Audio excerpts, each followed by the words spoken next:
I want to make sure that I put in 3-4 days of training every single month out on YouTube, out on my free Facebook group, and just help people where I possibly can. And so that's what this is.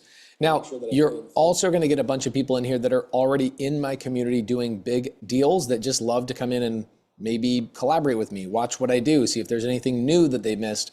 But you're going to see people in here that I can pick on that already have a ton of deals in their portfolio. So let me give you guys some expectation. I'll kind of warm up for the first 5-7 minutes. Then what we're going to go through today is most people in here that come on a free training are looking for their first deal. They really don't care if it's co-living. They don't care if it's Section 8. They don't care if it's wholesale or fix and flip. Like most people are just looking for that first deal. So I'm going to talk about what are the 3 things you can actually do on a first deal. And then we're going to talk about where can I find those deals today. And I'll go through step by step on those. I'll do a little bit of Q&A. And then we're also going to break down a couple of co-living properties I own and properties I've recently purchased. Tomorrow, we're actually going to go deeper into co-living and actually bring on a member of a company called PadSplit who manages my properties and my portfolio for co-living. We'll bring them on day 2. Day 3, I'll do a bunch of seller calls and show you guys how that works. And then day 4, I'll give you guys step by step how to get your first deal in 7 days or less. Now, for those of you guys that don't know me, I'm on the road. This is really weird, the weirdest thing I've ever done in my life. About 6 months ago, I decided I really wanted to get out into the world and just meet everybody face to face, right? I'm very big on YouTube. I had a TV show with A&E. I have a best-selling book. And so there's all this stuff out there online, 3,700 YouTube videos and 20 Instagram pieces of content get posted every single day and ads and things and all sorts of stuff. And I just said, hey, I want to meet the people face to face. And so I went out on the road and I chose 109 cities. And over the span of 122 days, I will visit all 109 of those cities. Right now, how many people did not know I was doing that? Give me a me in the side chat. How many people did not know I was doing that? Say me in the side chat. Okay, so cool. So you guys will see there's a reason why I explain what I'm doing in the side chat for people that are like, oh my gosh, I have no idea you're doing that. That's freaking crazy. Okay, so this tour is called the Creative Nation Tour. And what we've been doing is we've been meeting up with people from all over the country. We started in Hawaii, Alaska, Chicago, and we've been to now 40 cities out of 109. And what the goal was to get everybody together and help people get their first deal. And the average meetup, I'd say, is anywhere between 200 to 400 people. There's zero cost to it, other than some food. If you want to get some food, we usually have taco trucks or whatnot. And I just wanted to get out and I wanted to meet people and help people get their first deal. We've had 12-year-olds get their first deal. We've had 85-year-olds get their first deal from their first phone call. The other night, we literally had a lady, it was her first call. She got a deal that her and one of my students in SubTo are going to make $200,000 together. That came from a free meetup. Literally, I have nothing to sell. I have, nothing to promote. I just wanted to get on the road and help people out. And we've been on the road, my wife and my 3 kids, my bus driver, my security guard, and my tour manager, along with 3 or 4 production people, have been on the road for the last nearly 60 days. And it has been by far the most challenging thing I've ever done. It's crazy. We're literally moving from one city to one city every single day, like a massive machine, and we're not selling anything. And people are like blown away by it, and we're having a blast doing it. For those of you guys that want to come and see me, if I have not already come to your city, I'm sorry if I have, go to creativenationtour.com and you guys can see 2 things there. The first thing you can see is, number 1, where have we been? You'll see there's a YouTube video for every stop we've made. Okay, so Honolulu, Hawaii, Anchorage, Alaska, these are all back to back. You can see we started basically right before Halloween, and these are all the big cities and states we've been to since Halloween. And here we are now in Richmond, Virginia. So the videos from Charlotte, Raleigh, Virginia Beach have not been posted on the YouTube channel yet, but they will. And then we are in Richmond, Virginia today, Washington, D.C. tomorrow, Baltimore the next day, Pittsburgh, Cleveland, Buffalo, Trenton, Philly, New Jersey, Pennsylvania, New York, which is the day before Christmas Day. And then we have, look at all these dates. This is crazy. I can't even believe that I have this many more dates to go. I'm on the road all the way until March 7th. Okay, so creativenationtour.com. So if you guys ask me the question of when are you going to be in my city, don't be a knucklehead. Just go to creativenationtour.com. You can see all the dates. It says the date and what city we're going to be there. And do not ask me when I'm going to be in your city. It's all right here. Now, I don't want to shout out my sponsors, but I want to give you guys an understanding of how I'm able to afford to do this. I got really cool companies like Home Depot, Monster Energy, Privy, Pad Split, Prime Corporate Services, and a bunch of other companies, okay? And they cut a check for nearly, I think we're at like $800,000. They cut these checks to make sure that we could afford to have our team on the road. And so we don't have to sell anything. We don't have to sell tickets. We don't have to sell food. We don't have to sell merch. We don't have to sell anything to pay the payroll. Our sponsors took care of that for us because they saw the mission that I'm on to go out and actually see the people real life. I'm in a hotel right now. Like, I'm not stopping doing my training. I've promised myself for the last 5 years I was going to put 4 days of training out there in the world for free. And I've been doing that for the last 5 years, 4 days every month. And being on a road trip and doing all the things I'm doing right now is not stopping me. I made a promise. I'm staying committed to that promise. So that is who I am and what I'm currently up to. But the next 4 days, we're going to be hanging out. I'll be here in this hotel today. Tomorrow, I'll be in a different hotel. The next day, a different hotel. And the next day, a completely different hotel. That is how dedicated to this training and helping you I am. Now, I had a girl in here, the side chat. She asked me about, hey, you saw me last night, Pace, and I was talking to you about, basically I'm homeless or I'm near homeless, and would you be willing to help me? So let me give you guys a couple of minutes of context and backstory of that. So I have a cool story that me and my team did this year. If you go to my YouTube channel and you can just go to youtube.com/PaceMorby. And if you go to my YouTube channel, you'll see a story that a lot of people have been talking about. And this will provide context to the girl that I'm about to bring up here. So if you go up here, you will see that I have a couple of videos. Let's go to videos, let's go to popular, and you guys can see in here, right here, this girl right here, a homeless lady named Maddie. We helped this lady get off the streets the last couple of months by teaching her creative finance and teaching her how to go get her first deal. And so this lady, what an incredible story this was. I did a 5-part series on her. I took a stranger, she sent me an email, and from the email she sent me and how she is no longer homeless and she got her first deal in 20 days. She'd been on the streets for over 4 years. I really loved doing that. I had a lot of fun doing that. So what we ended up doing is I promised the audience, I said, I will do this 4 more times, but not for homeless people. Why? Because I already did it for a homeless person.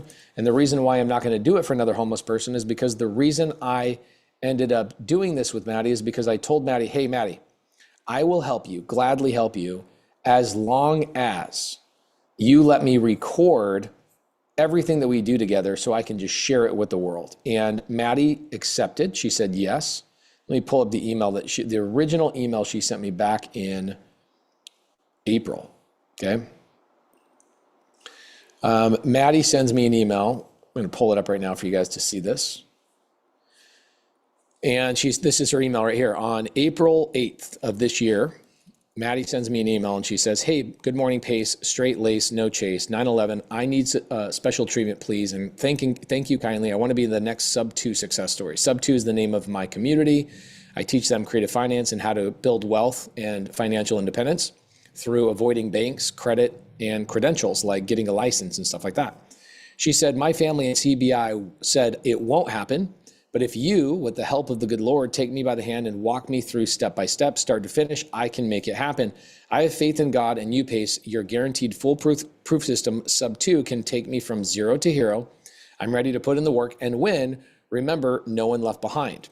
It's one of our mottos in our community. I currently live in a shelter in Mesa. No income, needing real life changes. And there's a quote that says, when the student is ready, this teacher will appear. So I reply back to this lady and I told her, hey, I live in Mesa, Arizona. How freaking cool is that? And I ended up going and picking this lady up. Let's see, I'll show you the first moment I met her was basically right here. I picked her up from the shelter. My camera guy is sitting to my right, as you guys can see, and he filmed a 14-hour day with me and her. And again, this is a 5-part series, so you guys can go watch the entire series. I picked her up from a women's shelter she'd been at, and she had about 30 days until they kicked her out. I documented the entire thing. Even though this video is only 26 minutes, I gave away all the recordings down here of all 14 hours. Every word that we said to each other, every problem she was struggling with, every little thing you can imagine. And then I decided I'm gonna write a book. And the book I'm gonna write is called Start Here, because the number one question I get from people is, well, where do I start? I need to know, where do I start, which is what we'll jump into today. And I spent so much time with her. I gave her a game plan, step by step by step. And then I didn't do the work for her, but I gave her accountability, right? I gave her energy. I gave her accountability and energy, which I think most people need. And within 20 days, this cute little lady, let me see if I can find, let's see, I think it's title. Let's see if I can find this photo. I ended up, oh, there it is. Wow, Matt, how easy is it to show people proof of things just by typing in one word on my computer. Check it out. Here she is getting her first check. She found her first deal within 20 days. I'll explain that. This was what we would call a bird dog deal. Bird dogging is wholesaling, but kind of being the middleman of the middleman. And here she is getting her first check. She sent me an email on April 8th. I started working with her on basically May 1st. So in less than 30 days, she had her first check, right? Homeless lady, literally in a cot, laying in a cot, like an army cot in a women's shelter with a broken phone. This lady got her first deal just following the instructions I'm gonna give you guys today and tomorrow and the next day, etc. So when people say stuff like, why don't you help me? I'm like, bro, I did help you. I just used her as an example and I gave you the flow. Like, take the information, go put it to work. The problem is most people, I would say 99% of people I've met need that accountability and that energy. They need to be in my space, and they could watch all the videos in the world. Even if I give you step by step by step by step, it's a lot easier to go, I'd say level 1 is watching YouTube video. Level 2 is being the, the person in the room is a way bigger deal, right? It's like a completely different world. Being Maddie versus watching a video about Maddie, night and day, right? And so what I did is I said, all right, well, I want to write a book about 5 people. One person is going to be an impossible person. Like if you understood her story, it would be impossible for her to get a deal. Homeless. She was on and off drugs, mental illness at one point that she was able to overcome, and no money, no car, no capital. She had no bank account, nothing. Could this person get a deal, right? She grew up in a bad part of Connecticut. She grew up in the hood. This is her words, not mine. She grew up in the hood, and little black lady in a black neighborhood without any resources or help whatsoever. If this lady can do this, and I would document it and give it away to the world, is there any reason these other 4 people that I'm going to do this with next year should even need me ever again? No, in my opinion. The problem is people really, really need, I think, that physical proximity. And so what I'm going to do is the best I possibly can is simulate that as best as possible. Now, I'm not going to do another homeless person because I already showed you that the impossible type of person can do this. So what happens is I've had a lot of homeless people come to me and go, let me be your next Maddie. I'm like, I already did a Maddie. Follow the instructions. Maddie's homeless. You're homeless. Follow the instructions. I literally gave you 75 hours of content. Go watch it. It's completely free, okay? The next person I'm looking for is a single mom with a couple of different jobs, not a single mom that gets some massive child support thing and she's comfortable. I'm looking for a single mom that is struggling to make the bills all match up, and she has to work 2 jobs just to stay afloat. I'm gonna move to her city for a week, and I'm gonna show you guys through documenting it, knocking on her door, start to finish. Watch me take this single mom that has no real estate experience, no credit, no money. I'll show you that this can be done in less than a week. The next person is a busy father. I believe I've already found this guy. out of Ohio. I think I found this guy, busy father. Wounded veteran is the third person. And then I have a teenager that I'm doing. And then I'm going to do a couple of different variations of them. So ultimately, I'll probably end up doing about 20 people. And it'll take me a couple of years. And my intention is to document all of these things and get really good at documenting a process so other people can go and watch it as well and just give it away to the world. I understand that most people watching free content can't be successful. The FTC, actually the Federal Trade Commission, has said that the average YouTube viewer is less than 1% of people that watch YouTube will ever end up doing the thing they watch, 1%. It's not until you get into private rooms with a little bit more accountability. It's kind of like watching workout videos on YouTube. You're probably not going to do it. You'll write down notes, you'll take things, you'll take a screenshot, you'll save it on your Instagram, bookmarks and all that kind of stuff, but then you don't go do it because you don't have somebody holding you accountable. So, but you know what? I'm looking for those 1% of people that need my help. And I'm happy to do that and provide that wherever I possibly can and not charge for anything. So, do I have a paid community? Yes, I do. Do I have a mastermind? Yes, I do. Will I invite you to that today, tomorrow, the next day? No, I won't. But what I will tell you is that I'll give you guys free content on YouTube for as long as I'm alive. I'll continue to do the YouTube content, and I'll find fun ways and adventuresome ways for me to help you guys out at another level. So there are a lot of people in here that are high level. By the way, we have 900 people in here. There are a lot of people in here that are high level. So I will keep this kind of middle of the ground. Today is going to be kind of a newbie lesson. Tomorrow is going to be higher level. Wednesday going to be higher level, etc. So if you guys are higher level, please, you don't need to be here today. You should come back tomorrow, but you will get some value out of today. Now, the gal that brought up her name earlier today, okay, her name is Callie. I'm hesitant to bring Callie up here because I fear that Callie should just watch the Maddie content and follow the Maddie content and take the steps from the Maddie content, because I took a homeless person, I documented it, and I gave it away to the world. And if somebody comes to me and goes, I want to be the next Maddie, I go, man, did I not document well enough? Did I not tell the story well enough? Did I not create the framework well enough? Now, if somebody comes to me and says, no, Pace, it was incredible, I just really want to be in your proximity and I want to be in your office, that's a different thing. But I'm not willing to do another Maddie, because I'm going to unlock the side chat for a minute. Can we all agree that there's other categories of people that I need to just give some love to? I want to go find the busy dad that has 3 jobs. I want to find the wounded veteran. I want to find the people. If I've already helped a homeless person, don't you think I could be done helping homeless people? I've already done it. I've already proved it's possible. Do we all agree? Okay. So I'm not going to do another homeless person. As long as I live, I will never help another homeless person except through co-living and some of the things I'm going to teach you guys. I'm not ever going to take another homeless person off the street. Why? Because there's literally 75 other categories of people that I want to go and help and document and do all of these types of things to show you it's possible for everyone. Can that gal reach out to Maddie? Jason, I'm telling you, it's interesting. If I told you how humans work, I've already given people Maddie's contact information. Maddie's information is on all the YouTube videos.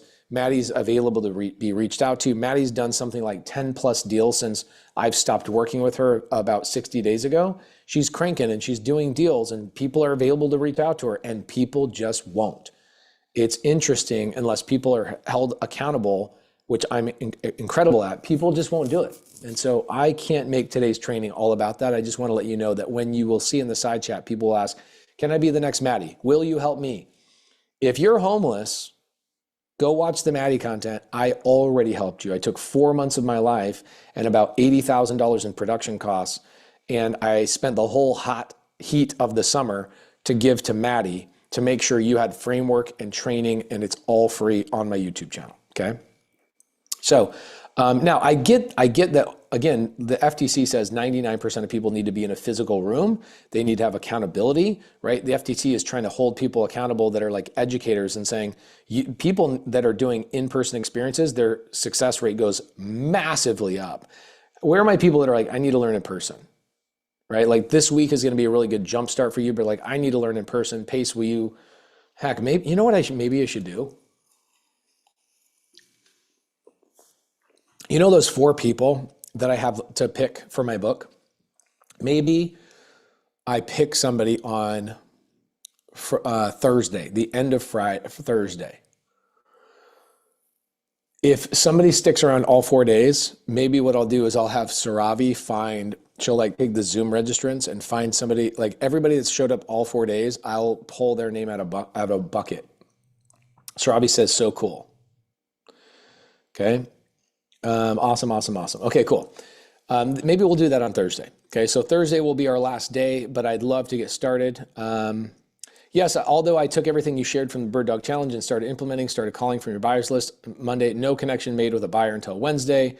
Then I have been moving forward since. I think I have a property that may work for the buyer. Cool, awesome. Sounds like it's working for you. That's really, really cool. Okay, awesome. So here's what we're gonna do. We're gonna jump into your first deal. What does that even mean? And I wanna decipher that for people because I think that there's this misconception, this misunderstanding of what the heck a first deal is. I'll give you a good example of this.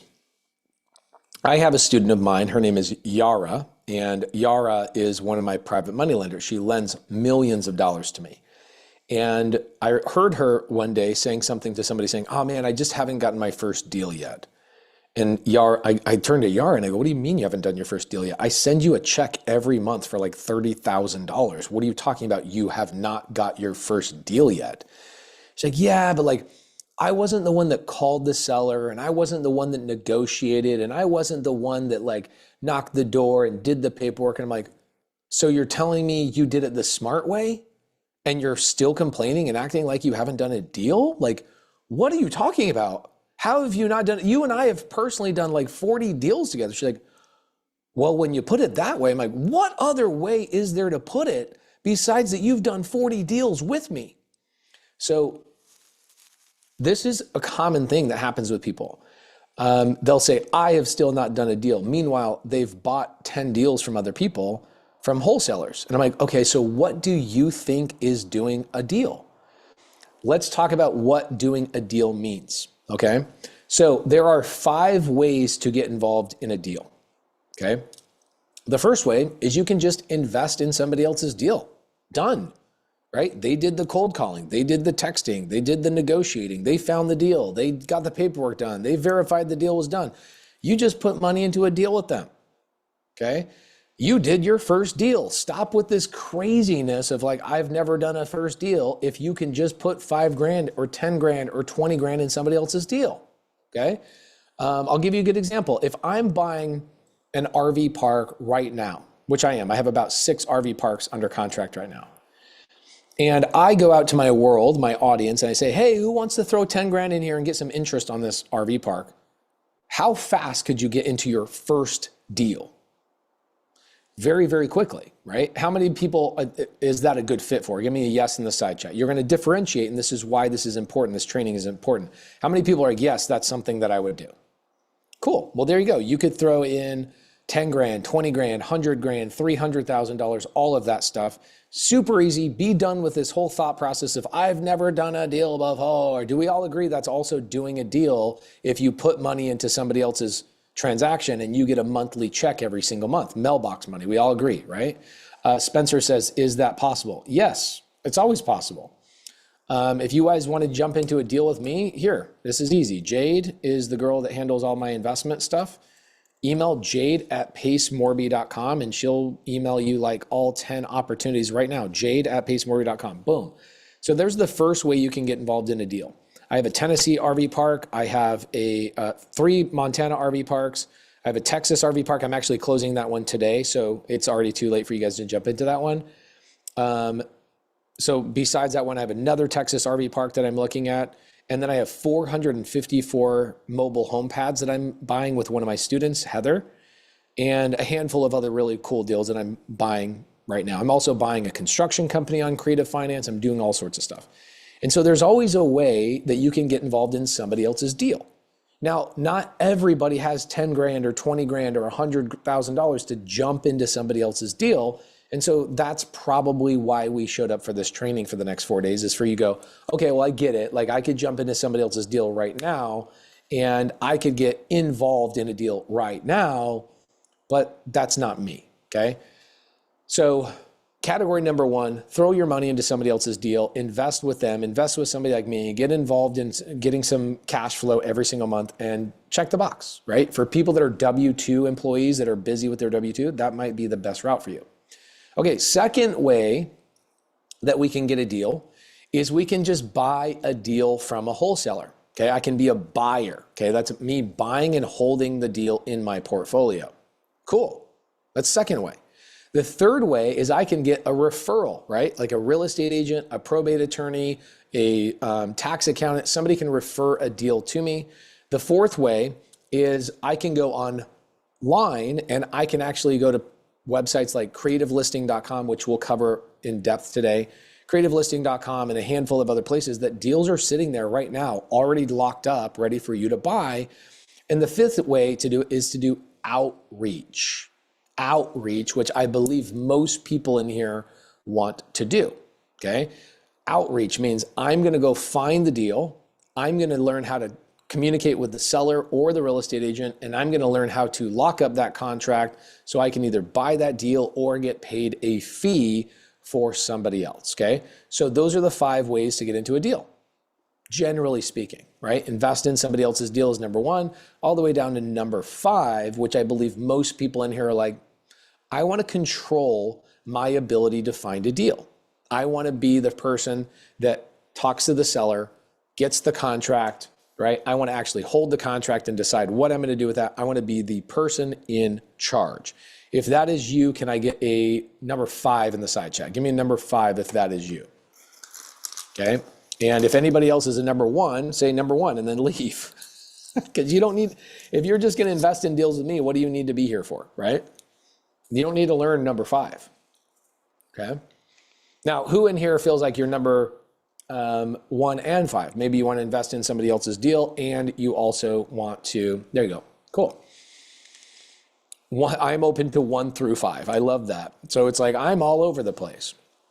Cool, no problem, happy to talk through all of these things, but primarily I would say that our focal point over the next 4 days is going to be around number 5, okay?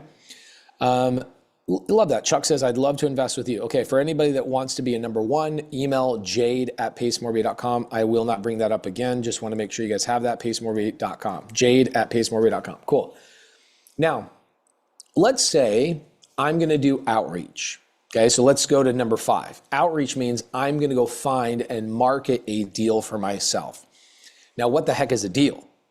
Okay, what is a deal? Well, a deal is when I have a contract on something, I can determine what I'm going to do with that deal. I will tell you there are 3 main things you can do with a deal, okay?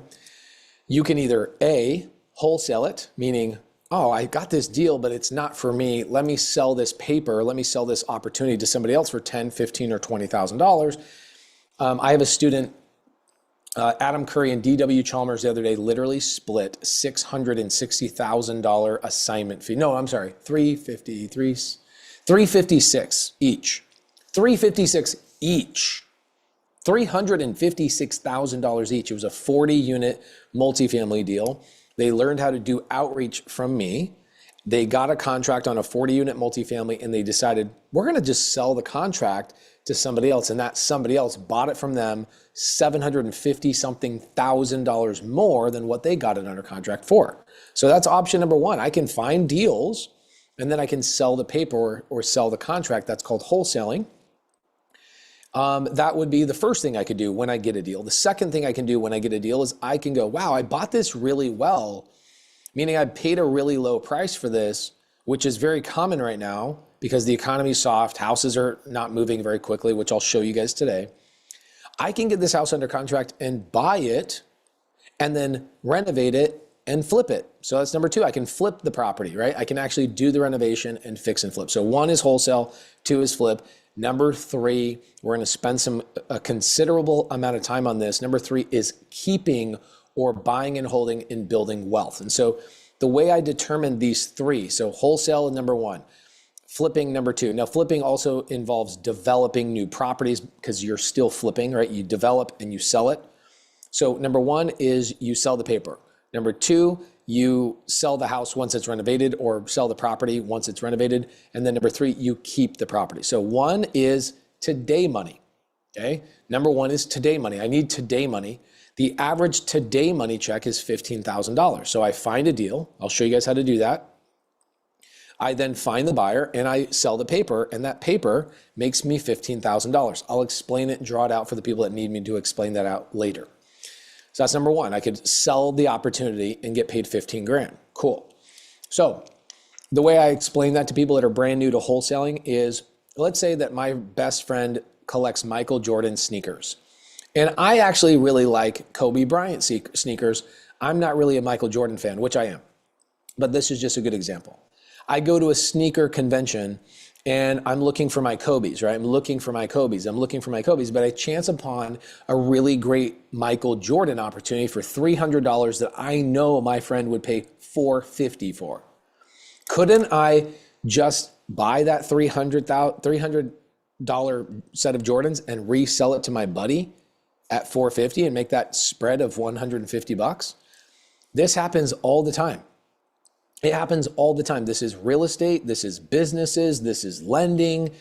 The higher I got into these businesses, the more I realized this is happening all the time. Adults are basically trading Pokemon cards all day long. Oh, hey, you want this $10 million business? Cool. Yeah, I want that liquor license. Hey, you got and all these high level people I hang out with are like, oh, you want a data center? I got a data center, but I don't want a data center. I want that RV park. And we're trading between each other. Hey, pay me $50,000. I got paid 50 grand today. One of my students comes to me and goes, hey, I have a gas and oil opportunity and I need somebody to vouch for me. And if you can vouch for me, I'll give you 50 grand. I was like, okay, cool. My team overheard the conversation, right? My media team, and they're like, you made 50 grand doing what? I'm like, I'm not even gonna explain it to you. It's like, it'll go so far over your head because you don't know that this world exists. There's a whole world. Most people understand fix and flip.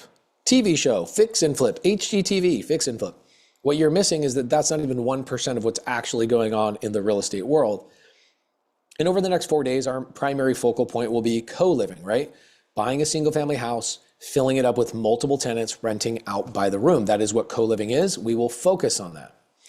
But you need to understand, once you get a deal, there's three things you can do with it. You can either A, get paid a fee to sell it, right? Just like the Jordan sneakers. I found a deal. I don't want this one. It's not what I'm looking for. I'll sell it to my buddy. I'll take today money, okay? The second way to do this is buy those Jordans, clean them up, and resell them at a higher price to somebody else. And the third way is to go, man, those Jordans will be a long-term wealth strategy. I know they're going to go up in value. I'm going to hold those in my portfolio and I'm going to actually buy those, okay? So based on what I just told you guys, what are you? Are you a 1, a 2, or a 3? A 1 is today money, 2 is tomorrow money, and 3 is forever money. Number 1 is today money. Number 2 is tomorrow money. Number 3 is forever money. Cool. Come on, fill it up. I got 1,000 people on here today. Are you a 1, a 2? Don't be saying I'm a 1, 2, and 3. What are you primarily? What are you primarily? And what I'm really asking is like, what situation are you in your life? Do you need 15 grand in 2 weeks? Do you need 60 grand in 3 months? Or are you like, I'm good. I don't need to worry about that. I have a great W-2 job. I want to start building wealth so I can quit my job. That would be number 3. Okay, so now you'll see we have a lot more number 1s, a lot less number 2s, and probably half of people are number 3s. Okay, cool. And what's fun about that is as I teach you guys where to find these deals, you now realize that there's a lot of buyers in here. So when people go, well, how do I find a buyer? There's buyers in here right now, okay?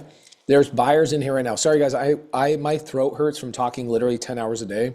So I will have these for the next 4 days. I apologize, you'll hear me crunching on them and all of that kind of stuff, okay?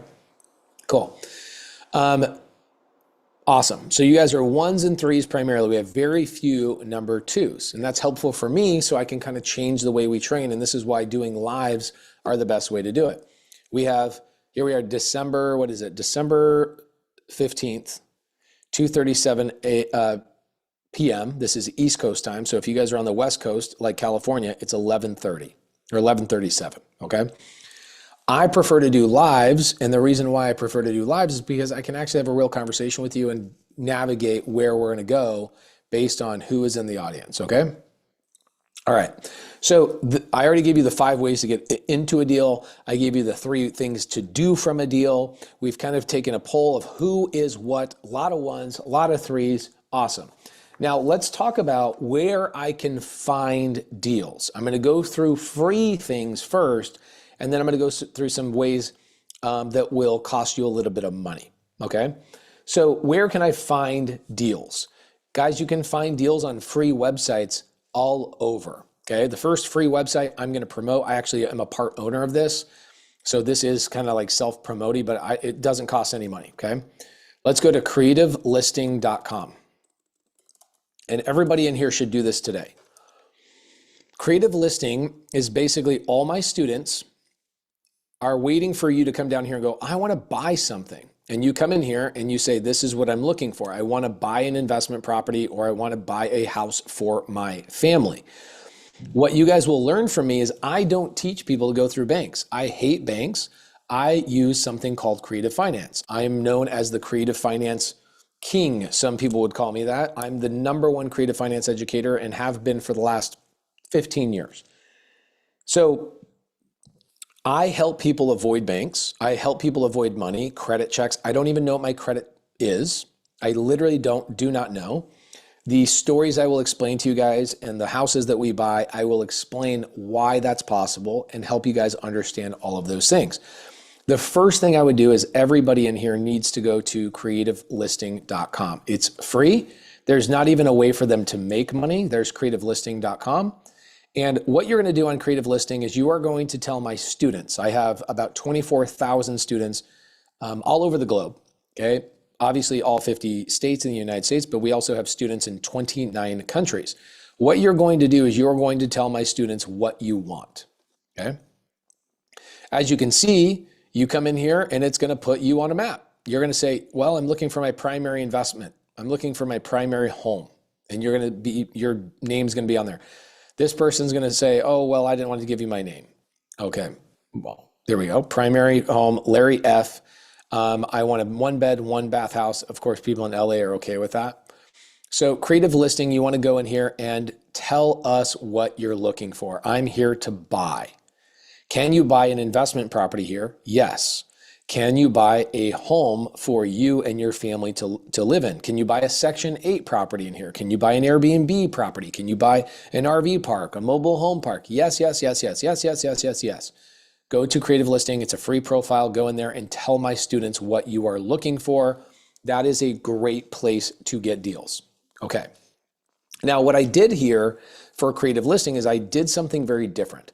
I built that website so that you, the user, can build a profile, and basically it notifies my students what you're looking for so that they get notified if they're in your area to start looking for deals that match your criteria and bring those deals to you. That does not exist anywhere. It's never existed. Creative Listing is the first company to have ever done that. And the coolest thing is we are not charging for it, I think, for the next 6 months. So you could go buy rental properties, your personal home, an industrial building, RV parks, mobile home parks, and you would never have to pay me $1. Just go on there and tell my students what you're looking for, and they will help you out. creativelisting.com. Can I get a yes that I can close this chapter? We don't have to talk about Creative Listing again. creativelisting.com. You are done wondering, where do deals come from? There's deals right there. My students will go and find them for you. Okay, they will go and find them for you based on what you tell them. All right, cool. So go create a profile. It is completely free. There's no way to upsell you on anything, nothing. You guys, you little scaredy cats that don't want to be sold anything, should be really, really happy about that. Okay.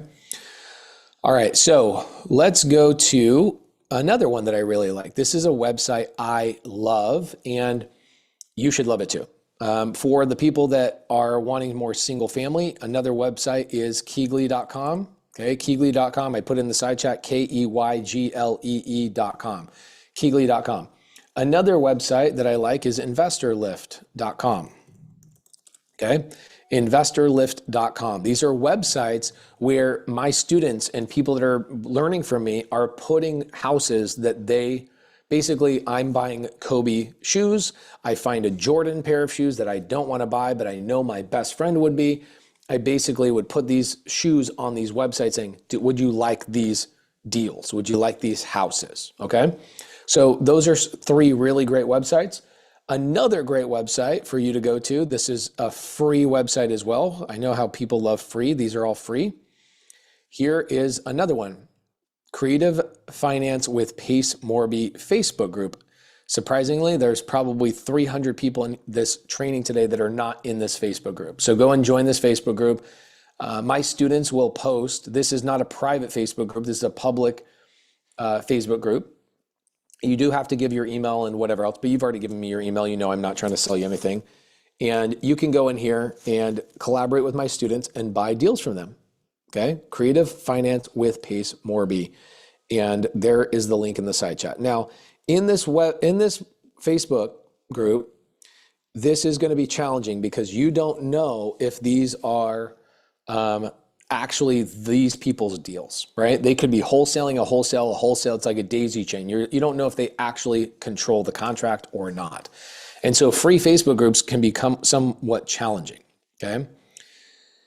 And they're challenging because you don't know how to vet these people, right? This is a free, Pace, it's your Facebook group. Guys, I don't vet a free Facebook group. Like anybody can join this. They have to give us their email and their phone number. So be careful in any free Facebook group. But that's another great place to find deals. Like you can go into the search function and you can just type in, let's say, Arizona, okay?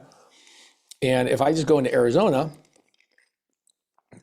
any deal has been posted in Arizona right here. Brooke, one of my students, she's from New Jersey. She moved to Arizona to pair up with Eddie, one of my other students. They are selling a deal right here. Hey, here's a SubTo deal. It's a 5% SubTo deal with a pool. So this house would allow you to avoid a bank. Okay, here's a fix and flip. So these types of places, you can just go in here and find a deal. Okay, again, you can just buy deals from other people. You don't have to be the weirdo that's calling and negotiating and structuring these deals unless you really freaking want to be. I like doing that. That will be our training for the next couple of days. But if you guys are like, I don't want to go through any of that. I just want to buy a couple of rental properties and I want to avoid banks like Pace says you can. There's a deal right there from Eddie Marin, one of my good friends and student for 5 years. He's been in my mentorship for 5 years. Eddie will sell you that deal. You don't have to cold call. You also can get a 5% interest rate without going to a bank. They literally will let you take the keys of a 5% interest rate loan. You start making payments on the loan. Okay, now we got a different problem, right? The problem is it a good deal? And can I make money from it? Okay, but that's not the portion of the training we're going to cover yet. I just want to make sure I answer this very clearly for people that are like, well, where do the deals, can you just tell me where the deals come from? Okay, all right. So these 4 web pages, and there's about 100 others, but these are the 4 main ones. These 4 web pages, I want you to write down in your notes that these have already been pre-negotiated, which means they're ready to buy. Okay, you can just buy them as they are. You don't have to negotiate. You don't have to go back and forth and use sales skills. You don't have to do any like follow up and let me get the seller to come out. These are already negotiated. Okay, creativelisting.com, Keegley.com, investorlift.com, and my free Facebook group. Those are already negotiated deals. I'm going to go into now, hey, there's some web pages that you still need to negotiate on, but I want to make sure we close this chapter properly. If you don't want to negotiate or cold call or do any of those sales skills, those 4 websites, creativelisting.com, Keegley.com, investorlift.com, and there's a handful of others, but you don't need more than freaking 4. If you need more than 4, you haven't taken action on the first 4, period. So there's those first 4. Can we all say yes in the comments that you will never need to cold call again if you just want to buy portfolio deals? If you're just in number 3, let me buy deals, you can skip. Just buy deals for my students. You don't have to learn the skills on how to find these deals and get paid a fee. You could just buy those deals, okay? Give me a yes. Come on, guys, we had 1,000 people in here. Give me 1,000 yeses. Don't be those lazy knuckleheads that I showed up late, or I'm sorry, I showed up here live, even though I'm in freaking wherever I'm at, Virginia, in a hotel, giving you this value, and you won't even say yes in the side chat. Pace, why is it important for me to say yes? That's so stupid. I'll tell you why it's important for you to say yes and why I push people to do that. It's because when you learn something and you kinesthetically, you can feel it in your fingers, yes, you agree, your brain will go, okay, I did learn that knowledge. I can now close the chapter. You typing yes benefits you more than it benefits me. How does it benefit me? because if you say yes, then the question won't pop back up tomorrow. Well, where do I find the deals that I don't have to negotiate? Bro, we already talked about this. You were just the one person that didn't type yes. That is why I continue to push all of that information and make sure you guys are saying yes all the time. Okay, does that make sense? All right. And by the way, there's a lot of knuckleheads in here that are like, wait, what's the link again? Guys, this is why you haven't been successful in life. I'm not stuttering. Yes, I'm going semi-quick, but I am also putting the links in the side chat for 5, 10, 15 minutes with the side chat locked up. If you don't click on those links and save them, that is on you, not on me. So when you ask the question of, wait, where's the link? You should start out by saying, I wasn't paying attention. Can someone share the link? Let's be honest. Don't act like the link wasn't shared, you freaking knucklehead. Okay, cool. So now we're going to go into, those are the 4 that I would suggest that don't require any money. Those are the 4 that don't require you to negotiate. You can literally just buy a deal from someone else. And now, of course, I'll explain to you, well, Pace, I thought, like, if I buy a deal, like, where does the down payment come from? We will talk about that as well during these next 3 days of training. Do not worry about that. I'm sorry, 3.5 days now that we're halfway done with day number 1. I will explain the structure of these deals. Trust me. Cool. Now, you also, believe it or not, we could go on wholesale, or we could get these deals on Craigslist and Facebook Marketplace. I probably bought, let's see, probably my 3rd best deal I ever did was off Craigslist. I made $180,000 on this deal in like 3 days.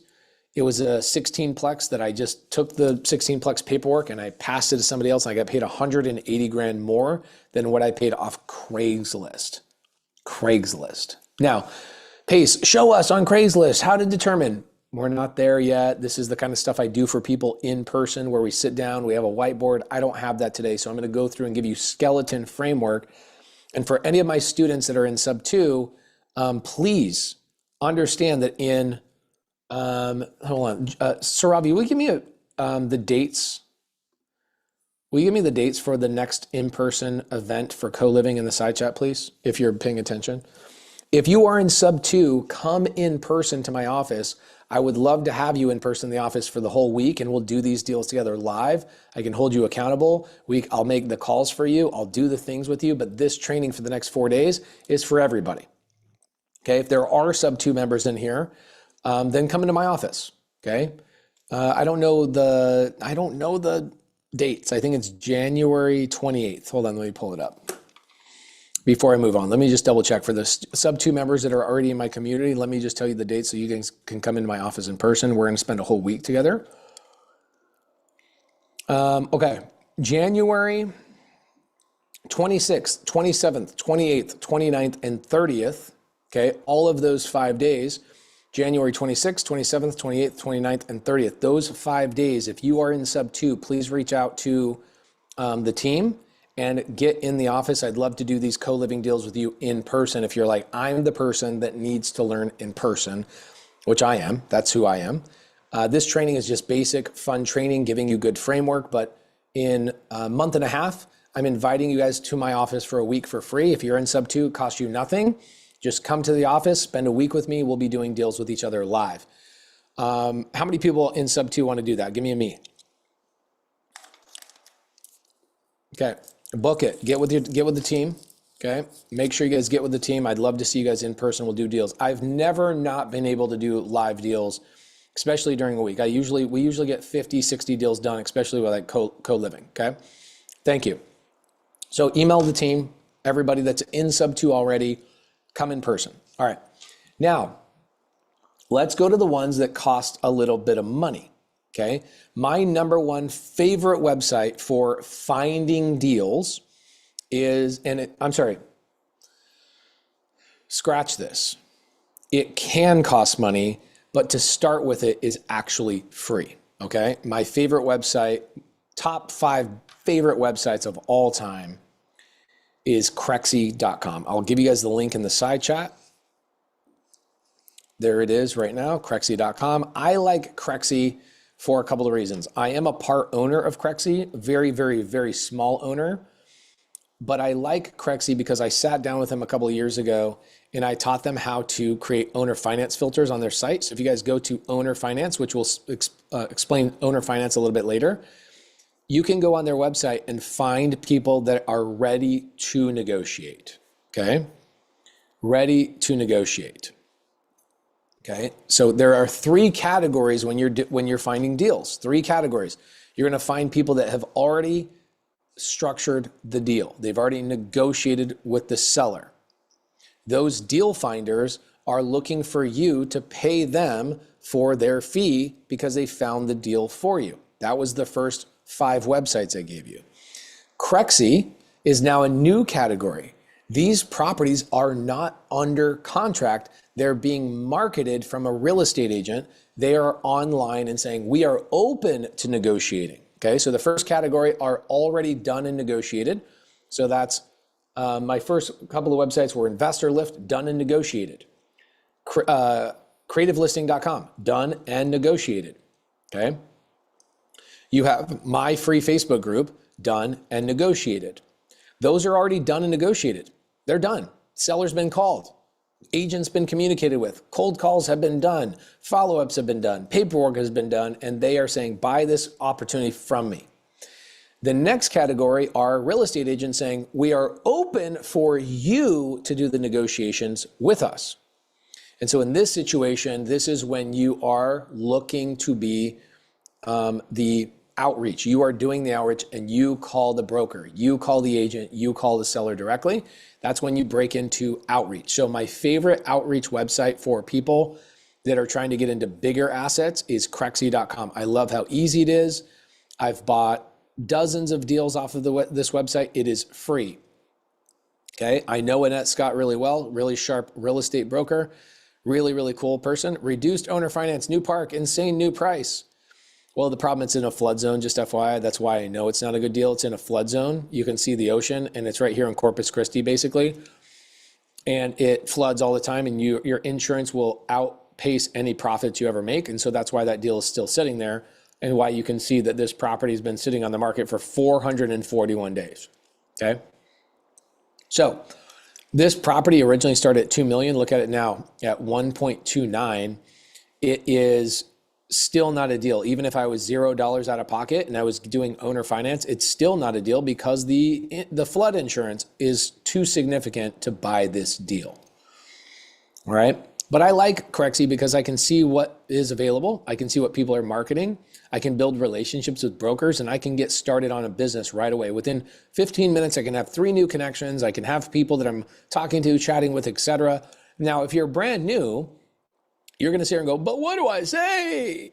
And what do I do? Well, that's not the part of the training that we're covering right now. The part of the training we're covering right now is how do we know where these deals come from? Okay, do we know where these deals come from? Crexy.com is my favorite.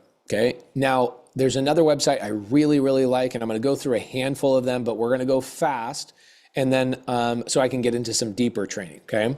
Do I have your permission to go fast through the next handful of websites? You guys will pay attention and I can zip through. Can I just get a yes? Okay, cool. We're gonna go very fast through these, all right? Putting the chat on pause, thank you. So I really like Crexy. Crexy's not good for single family, but it's good for like commercial RV parks, mobile home parks, etc. I also like loopnet.com. I'll put that in the side chat as well, loopnet.com. There's other websites that I really, really love, like landwatch.com. Landwatch.com is also free. I do not own any part of this, but I helped them with their filter a couple years ago. They have an owner financing filter, and look at this. I want you guys, if you're brand new to me, you've never paid attention to me, this is what I've done for the industry the last 10 years, is I have changed the way that all of these websites that have been around for a very, very long time, I have changed the way that they create their filters. I've taught 25,000 people how to do creative finance, and now there's websites out here like landwatch.com. You can see that there's 13,244 listings that with the owner finance filter, all of these people are willing to let you take their land, their property, and avoid banks, avoid credit, and in some circumstances, avoid down payments, and the seller becomes the bank. They accept monthly payments from you. So I will give you guys landwatch.com/owner-financing. That's a good filter already predetermined for you, okay? Now there are other websites. Let's see, RV Park Superstore. I can't remember the name of their website. Okay, there it is, RV Park Store. I really like them. Okay, RV Park Store, if you guys are trying to buy RV parks, they're great. Now, what is, again, I can go through and give you 10 more of these. I just gave you 3 more, but LoopNet, Landwatch, RV Park Store, Crexy.com, these websites, okay, are essentially free, but they require you to do outreach. Now, what are some other ones that you should know already? Zillow, okay? Zillow means they're being represented and they're interested in selling, but they have not been negotiated. They have not been served up on a platter like the very first category, which is creativelisting.com. You've got investorlift.com. You've got my free Facebook group. You've got those things have already been served up on a platter. The ones I'm talking about right now require you or somebody you partner with to call the broker, call the real estate agent or the seller directly and go and find those deals. Now, you're gonna run into other problems, okay? But the problem that you are saying, well, where do I find the deals?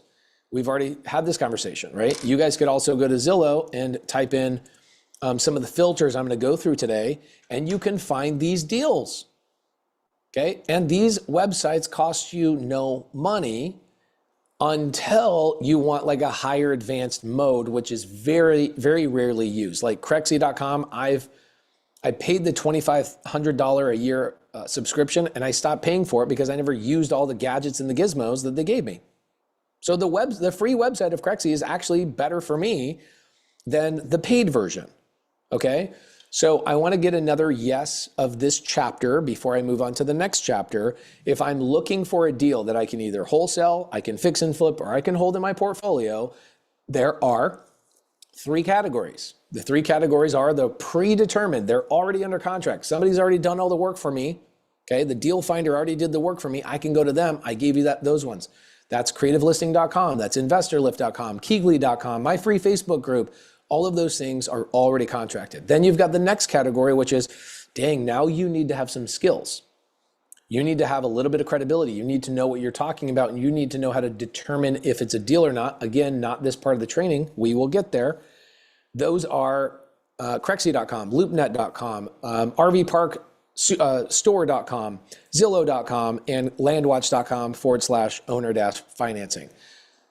So have I now told you where you can go find deals that you have to do your own manual outreach, and you have to obtain some skills of determining if it's a good deal or not? Yes or no? Has this been helpful? Because I've got way more, okay? I can't stay till the end. No, I typically don't share recordings of these free trainings. I'm so sorry, okay? Cool, so we've got, everybody give me a yes. Somebody typed in, chat is disabled for me. Yeah, it popped up in the side chat. Okay. What are the Zillow filters? Okay, I'm gonna teach you guys something very important. I go chronological. Has anybody paid attention to how chronological I'm going of like, here's what you can do, here's who you are, here's the websites. Let me do my job. Don't ask me questions you already know I'm gonna go into, because then you're gonna sidetrack everybody, okay? I am very chronological. I'm gonna give you information in the speed and the information the way you need it, okay? Cool. I missed the co-living part. No, you haven't. We haven't even started on the co-living part, because I'm going to give you guys something. One of the most important things I could teach you. Is everybody ready to type notes? Give me a thumbs up. Ready to write down, honestly, probably the most important thing I could teach you today. Ready to write this down? Give me a thumbs up. Write this down. No matter what I want to do, learning a strategy is a waste of my time unless I know creative finance. Why? Because if I want to go learn how to do Section 8 or Airbnb or RV parks or mobile home parks or buying businesses, shouldn't I learn how to acquire and find things with creative finance and then determine what to do with it afterwards? What so many people do is they go to these Section 8 mentorships, or they go to these. I don't have a Section 8 mentorship. I have a community that learns creative finance. We do RV parks, mobile home parks, industrial, data centers, single family, Section 8, Airbnb, everything you can imagine in real estate can be done when you learn how to find deals and structure them without banks. That is the number one skill you should learn. If you are learning Section 8 before you learn creative finance, you are going to come back to me and go, hey man, I just paid $25,000 for a mentorship on Section 8 and the guy, it was really good, but like I don't have a deal yet. Okay, well then you should probably learn where deals come from before you learn about co-living. You probably should learn about where deals come from before you learn Section 8. You probably should learn what creative finance is before you jump into co-living. Because if you tell me, oh my gosh, Pace, I got this property and it's this, that, and the other, great, how are you gonna come up with the money? I don't know. Okay, then what good did your Section 8 information do for you if you don't know how you're gonna even buy the property? Can we all get a yes that you agree that learning any strategy is a waste of your time if you don't know where the deals come from and how to structure them? Stop learning Section 8 until you learn how to find and structure deals. Stop learning Airbnb. Stop learning even multifamily, RV parks, mobile home parks until you learn where deals come from and how to structure them. That is what we're focusing on today, okay? Later in the evening, I'm going to be with you guys for another 2 hours. Okay, Pace, I hope you're taking your vitamins. I am. They're called cough drops. Okay. I'm not in SubTo. Can I get paid training for co-living? Yeah, we're going to get to co-living. Just relax. Okay. Heidi Lane, when you have a minute to address this as a new BD, I don't know what that means. As of Monday, I'm wondering, do we get the details that are under contract to bring to the buyer? Oh, bird dog. Okay, Heidi. We'll do a Q&A at the end of this. Make sure you raise your hand, okay? I don't want to get sidetracked for the people that like came here for something specific. Cool. So we've now given you 2 of the 3 categories. The third category is the professional sites. Okay, these are the professional sites that me and other investors actually use. You will not catch me dead using Zillow. Are you kidding me? That's for a newbie. Not going to do that. That's like watching Travis Pastrana, the professional BMX and like motocross racer riding a circus tricycle. It doesn't make sense. Am I making fun of that? No, it's just that there's websites that investors actually use.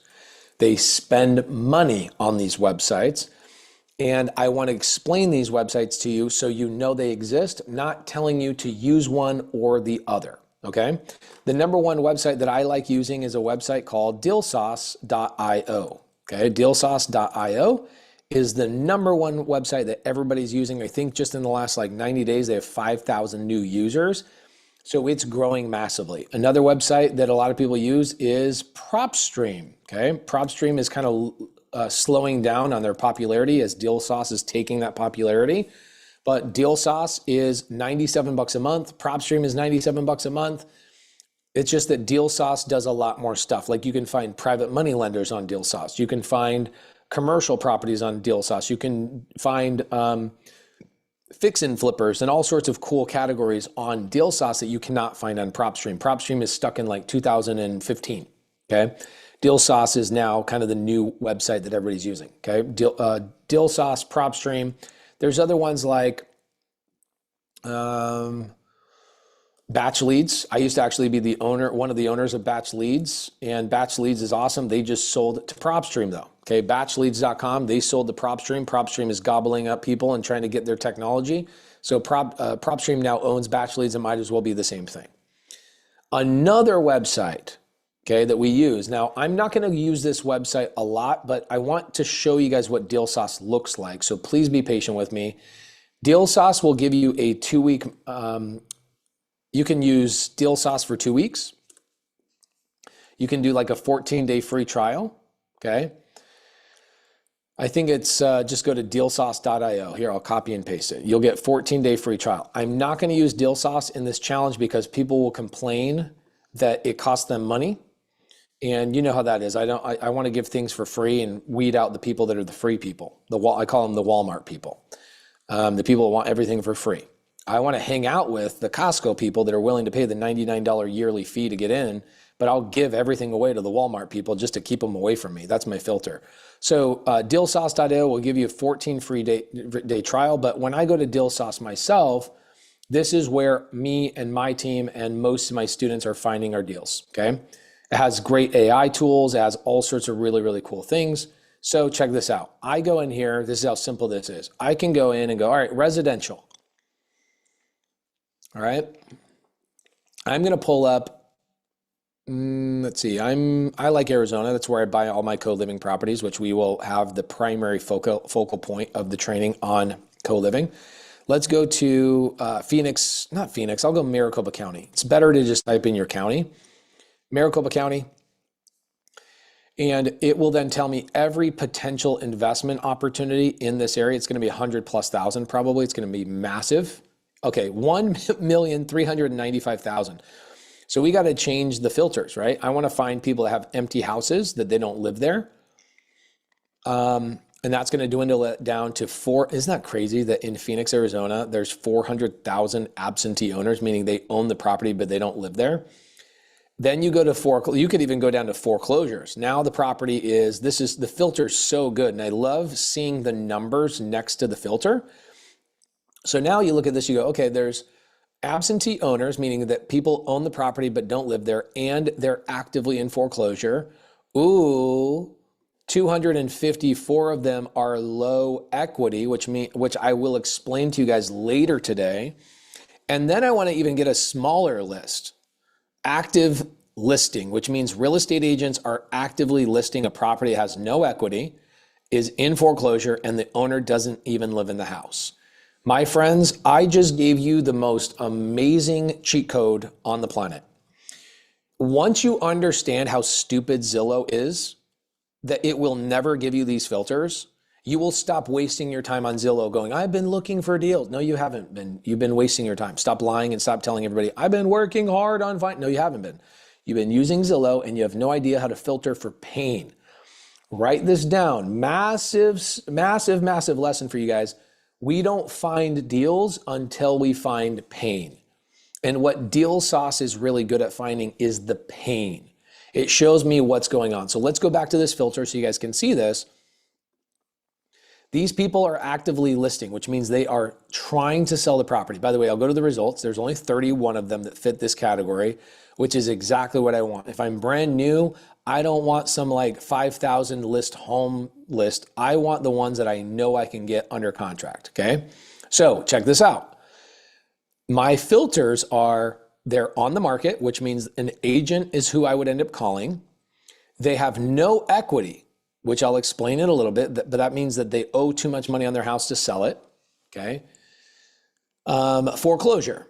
They're actively in foreclosure or have recently been in foreclosure, and on top of that, they don't even live in the house. I'm gonna unlock the side chat for a little bit and ask you guys a question. Do you guys feel like these people are in pain? Do you feel like these people are motivated? Do I need to wonder what's going on at the house? Or can I kind of paint a picture? Can I just shatter all the belief systems you've ever had around finding deals? Can we all just say, holy crap, Pace, you just taught me how to look for deals because you taught me how to look for pain.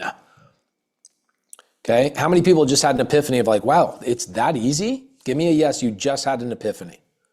You got so much value, you're like, yes, yes, yes, yes, this is amazing. I now know that I'm looking for people that are in bad situations that I can apply what I'm gonna learn over the next 3 or 4 days to help those people for me to make money. Okay, no more crap of, I don't know how to find deals. If you're on Zillow, you're wasting your time. Okay, I tell people Zillow is for the pillow. Okay, which means it's okay to scroll Zillow while you're laying down on your pillow. Oh, that's a cool house. Oh, I like, manifesting. That's a cool lake house. I like that. But realtor.com is actually better for that. Okay. But if I want to find people that are in pain, okay, if I want to find people that are in pain, I use a paid website that I pay $97 a month for. Guys, I would pay $10,000 for that list in like probably 1999 all the way to like 2010. If somebody gave me the list of like, hey, here's the 31 people that are listed on the market. They are also don't live in the house. They already moved out. They are also in foreclosure. They can't even keep up on their payments. And they have no equity. I know I can take the keys to that house without any money out of my pocket. I already know that. There's 31 SubTo deals there, and I will explain to you what a SubTo deal is for the people, the rare people in here that don't know. I've been teaching SubTo for the last 15 years and have dominated the airwaves on educating people on this. And my community, SubTo community, have perfected the SubTo process. And we'll explain that a little bit later. But that group of people, those 31 people, I already know are in pain. They're trying to sell, actively trying to sell. So I know who to reach out to, the real estate agent. And I will make calls to these real estate agents so you guys can hear the script for the people that really like scripts, okay? I don't like scripts. I don't like being talked to in a script. I can tell when people are following a script, but I totally understand when people are newbie, they're like, can you just give me a framework? And it's not so much a script, it's more of a framework. Like if this, then this, if this, then this. We will give you more of a framework and I'll show you how that works. I always tell my sisters, I have 8 sisters. And I told my sisters, I go, if there's ever a guy that takes you on a date and he has to follow a script to get to know you, red flag, leave. That guy's a loser. And the same thing for me is like, if you have to follow a word by word script to care about a human being that's in foreclosure, you're a loser and you should leave this business. You should be able to genuinely care about what's going on with this family, that you don't need a script to ask questions like, is everything okay? In a perfect world, what would you need? How can I help you? You really need a script to ask those questions? I don't think so. But we can give you some framework, okay? And we'll get to that on day 3. Okay, on day 3, we'll call some of these sellers. Tomorrow, we're gonna have a way heavier day on co-living and why these houses would be good or bad for a co-living opportunity. But today, that's not today. Today is where do deals come from, okay? So Deal Sauce is my favorite. However, you only get a 2-week trial. They don't do a free version of it. They have a free 2-week trial to get you involved. And then if you can't pay $97 a month, you're probably not going to do anything about it anyway. So you might as well not even have the software. Okay, so Deal Sauce is number 1 in the industry. Most people are migrating. Dealsauce.io. I'll give you guys the link to that again. And then I will give you, I'll do another filter for you guys, okay?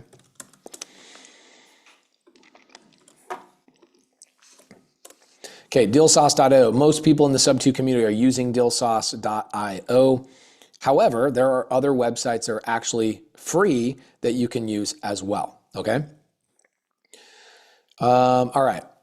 By the way, people over on YouTube, if you guys are over on YouTube, feel free and welcome to come over and hang out with us over here in Zoom land. I know how it feels to be on YouTube that nobody's paying attention to your comments. So come on over here and hang out with us over here. I'll put the link in the side chat and pin it so you guys can come over and hang out. We are live today. Yes, it is, what is it? Monday, December 15th. It is live. Come over and hang out, okay? There's the pin, there's the Zoom. There you go. We have 206 people over on YouTube and we've got 1,100, 1,200 people on Zoom. It's better to be in Zoom because I can see your comments and I can actually call you up and answer your questions a little bit later. Okay, cool. So let's get into the next filter. So what I really like is I like coming in here and I'll unlock the side chat and you guys tell me, what is the city you want me to pull up? Give me a city in the side chat. Argyle, is that a real city? Okay, I'll do Denver real fast and then I'll do Atlanta and then I'll do Chattanooga. These are all 3 cities these are big cities, but we should do one that's small, like Buffalo. Okay, cool. I haven't been to Buffalo in my life. I think I'm gonna buy a mobile home park there in the next couple of weeks. So let's look up, we're gonna go to property search, we're gonna go to residential. That's what we're looking for. So of course I can find commercial, I can find investors that are like buy and hold investors, all of those types of things. But let's go to Buffalo. Okay, Buffalo, come on. Man, there's that many freaking Buffaloes, are you kidding me? That many people thought that was a good idea to name a city that? Okay. Okay, so in the city of Buffalo, Deal Sauce starts out by identifying there's 165,000 potential opportunities, okay? This one is actually a deal that's on the marketplace of Deal Sauce. Remember what I talked about earlier, that there's these deals that have already been negotiated, they're ready for sale, you can just buy them and skip the line. You don't have to learn how to cold call. There's already a wholesaler that's in my community that locked up that deal and is putting it on the marketplace and saying, hey, I'm into Kobe Bryant shoes. I'm not into Michael Jordan shoes. Would you like to buy these Michael Jordan shoes for me? Because I ran into this opportunity. I locked it up in a contract and now I'm selling the contract. The marketplace deals are on DealSauce as well, which is really cool. So there's way too many opportunities here. I can't handle 165,000 opportunities. You guys can see it right here. 165, screw that. I don't have time for that. So let's go to the filter and let's go vacant. Let's go to vacant houses, 3,877. So these are vacant, like nobody lives in them, literally nobody. Foreclosures, okay, and delinquent tax activity. They're behind on taxes and they're in foreclosure and they're vacant. Think that there's some pain there? 34 properties. So when you guys are like, I don't know where deals come from, right here. Okay, these are properties that have tax problems. They're also in foreclosure and they're empty houses. Houses are empty. Tells you a story, doesn't it? The property owner is behind on taxes and they're in foreclosure. Tells you 3 pain points right there. Why would I go on Zillow and just look at listed properties? Zillow's never going to tell you, hey, the seller over here is behind on their taxes. This is a vacant property. This is why professional real estate investors use professional software. Our software is better than real estate agent software. If I open up the side chat, you're going to see, and this is an important thing for you guys to know, where are my real estate agents that know that real estate investors have better software than your MLS? We can pull better filters. We have direct MLS access, so I can see all your listings direct. All the information in MLS is all direct, and I pay less money than you. Give me a yes if you're a real estate agent who also is an investor. It's like, yeah, our software sucks compared to yours. Okay, look in the side chat. I want you guys to understand something, okay? You, for $97 a month, will have better software than real estate agents who pay $3,000 a year for their software. Our software, here's the thing that sucks about real estate agents, is if I go get a license in a specific area, I only have access to my real estate software in that area. I have to pay $3,000 a year or $2,000 a year for every single area in the United States. There's 6,000 softwares for real estate agents. They have to pay $2,000 for all of them. Real estate investors get the entire country for $97 a month. Do we understand why most people should be using DealSauce instead of MLS or Zillow or any of those things? I will move on from DealSauce. I will use a different software because DealSauce is not free. This is a free training. I want to make sure I give you free training. I want to make sure I'm not pushing you to any software that costs you any money. Although this is a better software, it's amazing. I freaking love that. Stephanie says, can you do Macon, Georgia? Stephanie, you know you can do Macon, Georgia, right? You guys can go to DealSauce. You can do the same thing. But yes, I'll do Macon, Georgia for you just real quick. Okay. By the way, if I'm calling myself, let's say that I'm a busy W-2 worker, okay? I'm going to unlock the side chat for a second and ask this question. If I'm a busy W-2 worker, do I want a really big list to call or do I want a small, very painful list to call? Which one do I want? Okay. So a lot of people will be confused. Like, wait, wouldn't you want more leads? No. I want more pain and less leads. I want less people to talk to, more pain, because those people are like lay down deals. It's super easy. Somebody's behind on taxes, the house is vacant, they're in foreclosure, and their house has no equity. Oh my gosh. I will get to what low equity is here in a little bit. My next segment, the last hour that I'll be with you guys, is actually talking about creative finance, okay? So let's go back to this web page, okay? So DealSauce, again, my favorite DealSauce filter is a really simple filter I can get SubTo deals on. Let's go to Macon, Georgia. I like Macon, it's a cool city.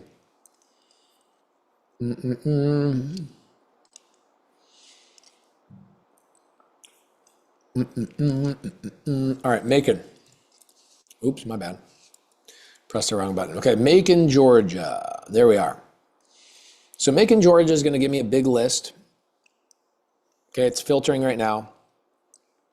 53,300 opportunities as per my AI saying, hey, these people potentially have pain. You should reach out to them. But I don't have time for 53,000 people. I want the people that are in the most pain. So let's go to actively listed, means that they're being represented by a real estate agent, okay? I want to find people who have no equity, which means that they owe more than what the house is worth.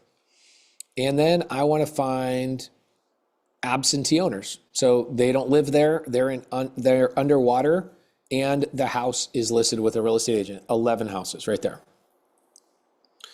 Great, I love it. So check this out. I can scroll through and now I can look for like the 4-bed, 3-bath houses or 3-bed, 2-bath houses that would be good for co-living, which we'll talk about more tomorrow.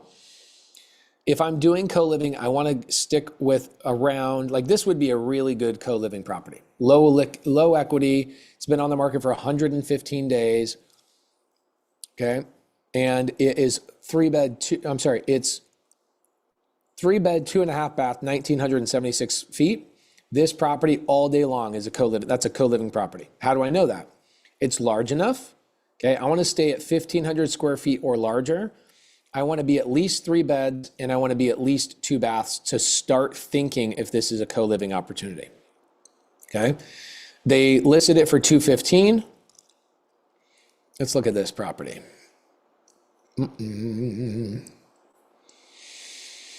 Okay. So they've been on the market for, coming on 4 months. The seller's offering $2,000 in closing costs. They're desperate. Okay, it's a beautiful 4-bed. That's so interesting how the listing is like 3-bed, but now you come down here, it says 4 bed. New hot water heater, new this, new that, blah, blah, blah, blah, blah. Okay, cool. The owner's name is Ryan Reed. Okay, you can't get this on Zillow, my friends. This is stuff that you only get on investment software. Okay, and I could go through and I could basically get the whole story of this entire seller and determine whether this is a good deal for me or not. But I already know this is a good deal for me. And it says, do not call, do not call. Okay, cool. This contact was found in the national. Oh, I would still call that all day long.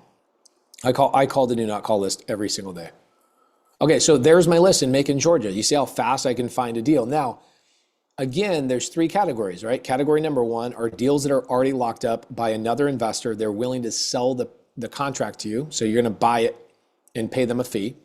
2, you're going to go out and do outreach on your own. Okay. You're going to do outreach on your own on websites like this. Okay. And you're going to go directly working with real estate agents. Okay. And these are paid websites. They're $97 a month.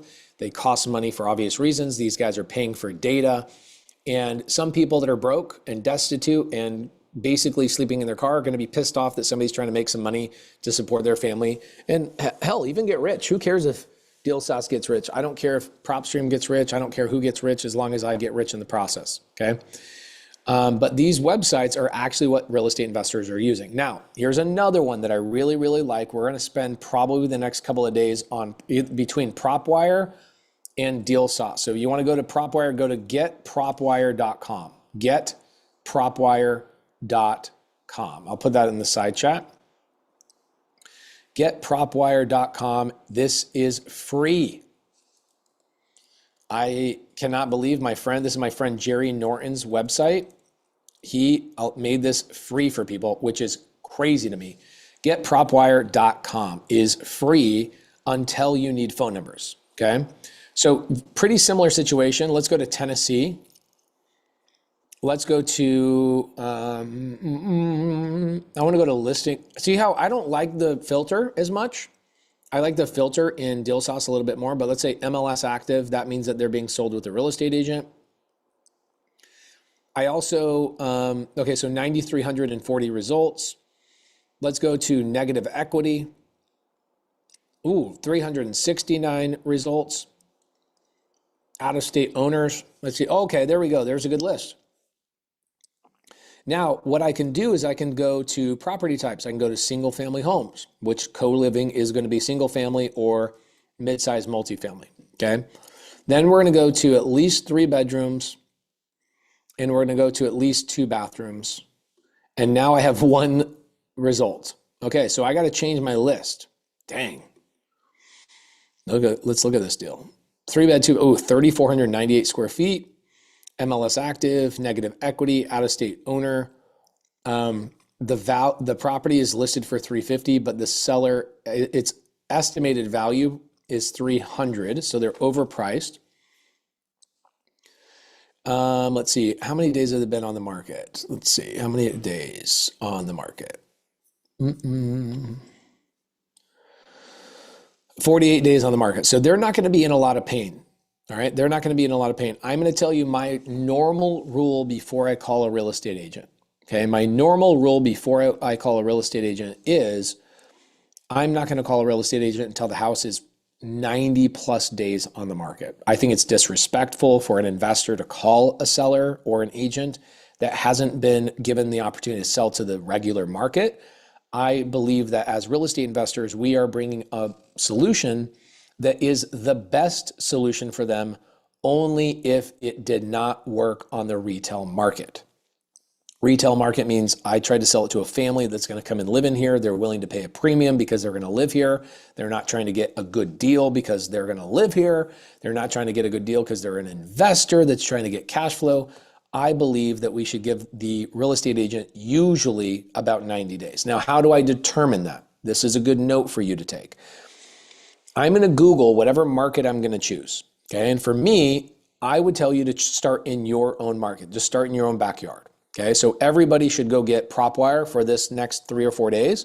Go to getpropwire.com because we're going to use this software over and over and over and over. Getpropwire.com. Getpropwire.com. Getpropwire.com. Use it.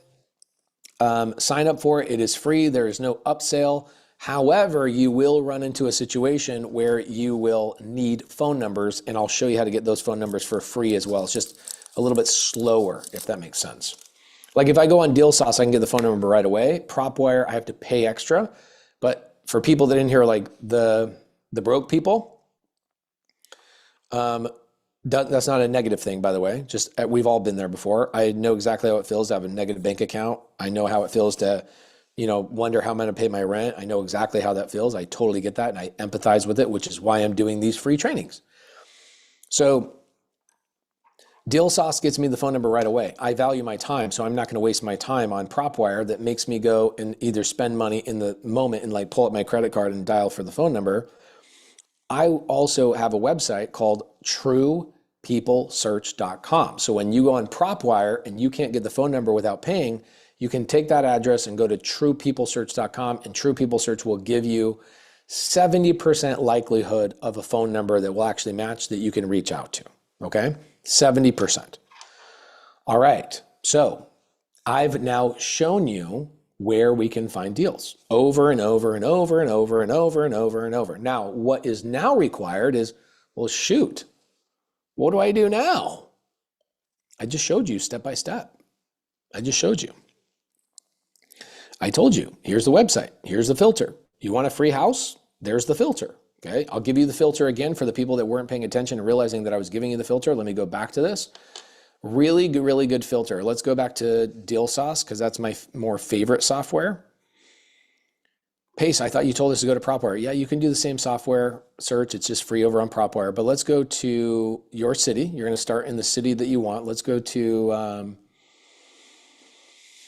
I like Birmingham. Let's go to Birmingham. I just was there a couple of days ago. So Birmingham, Missouri, freaking awesome market. Let's go back, start over. And let's go to Birmingham, Alabama. My bad, not Missouri. Birmingham, Alabama. Cool. So you start, so step number one, when you guys ask these questions, like, I need somebody to tell me step by step. I'm doing it for you right now. Step number one, either go to PropWire by going to getpropwire.com or go to Deal Sauce and go to your city first, okay? City first. Then That's going to pop up 110,000 opportunities. I don't want to deal with that right now because I'm not a big company that's calling every seller in the world. I'm a small investor. So I'm going to look for active listings first. That's my first thing I should click on. Why? Because when you're brand new, you are not going to be ready for, calling sellers directly. It's a scary task, okay? You're going to want to call real estate agents and work with real estate agents. So you want to know that these sellers are actively trying to sell the house. Now, if you want a free house, this will be the next part of the training. If you want a free house, we want to go to low equity. This is a really great way to get a free house, okay? Low equity. So now I've taken my list from 1,264 listings to only now 91 listings that have low equity. Now I can add a more, an interesting filter. So I could do vacant, there's only 12. I could do absentee owner, okay? So vacant means the property is vacant altogether, which means there's no tenant in there, there's no homeowner. Absentee means that the homeowner doesn't live there and was never renting it in the first place. Or an absentee owner could be somebody who's renting the property, but they don't live there. Vacant is going to be a higher pain point because that means literally nobody's there. I now only have 12 houses to call, okay? So now I can go to, ooh, that's good. Let's see, 2,000 square foot, 3-bed, 1-bath, been on the market for 30 days. There's one for 76 days, 2-bed, 2-bath. This one is 3-bed, 2-bath, 87 days on the market. There you go. There's probably a winner right there. 1,600 square feet. It hits that threshold of co-living of 1,500 square feet or more. It has at least 3 bedrooms and it has nearly 2 baths. Ooh, this one's good. Ooh, there we go. This one's a banger right here. Okay, this one is been on the market for gosh dang, 5 months roughly. And they have been trying to sell for 5 months. Let's go back there to my little list. And they have it's a big property, 2,200 square feet, 5-bed, 2-bath. It is,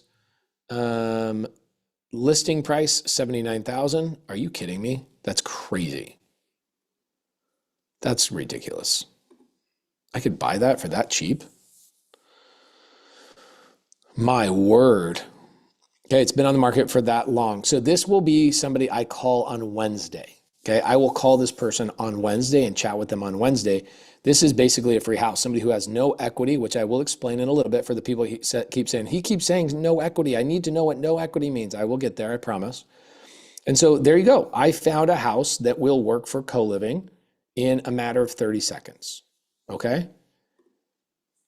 Now, you want to toy around with the pain points, right? When you're doing the outreach yourself, you want to toy around with like, okay, well, I only have 12 people to call this month, or I have 15 people to call this month. When you're brand new, the smaller the list, the better, because it won't overwhelm you. All right. And if you're working by yourself and you're not in my community, you're going to have a hard time having a big list, right? You don't want to get overwhelmed. You want to have 1 or 2 or 3 people that you're actively working with. And you don't need a big list. You need a more painful list. Okay. Did everybody get value from this first hour and 35 minutes? Okay, Heidi says, OMG, thank you. You are welcome. I don't think anybody teaches this better than me, to be honest. And to be honest, can we all be very specific that you are wasting your time learning co-living, Section 8, Airbnb, everything else if you don't know where to find anything? Can we all agree with that? Like literally you guys see these Section 8 people running ads and you see people that are like, okay, let me teach you Section 8. Let me teach all this stuff. Guys, if you don't know how to do creative finance and find opportunities, you are wasting your time. Everything is a waste of your time, okay? Heather says, those classes cost a lot too. I pay a lot of money for classes, which is why I've gotten so good at what I do. I pay for mentorships all the time. I believe in mentorships and I believe in getting educated, but at the same time, you got to learn things in the right way. Jonathan says, where can we watch the recording? You can't, okay? Can you clarify vacant versus absentee? Yes, so I'm going to say it again, but I want to make sure everybody knew I did answer the question. Guys, did I already clarify the difference between vacant and absentee? Yes or no? Okay, I already did. You guys got to learn very, very quickly. I'm not going to go backwards on free trainings, okay? Buffalo is really rundown city. I live near there. What if the property is really rundown or in a bad neighborhood? Perfect, Katrina. That's a different question.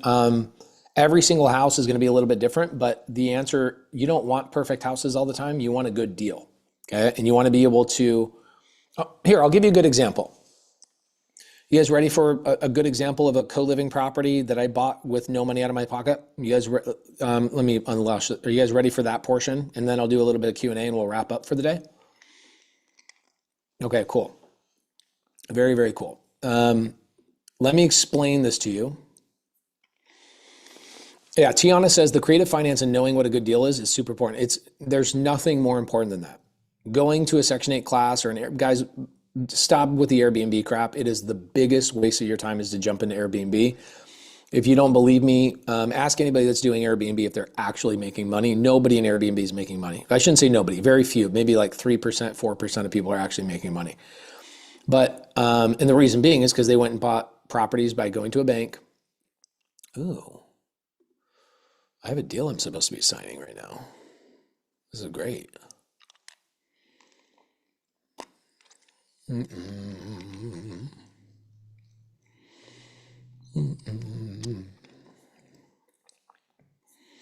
Cool. We're closing on an RV park today.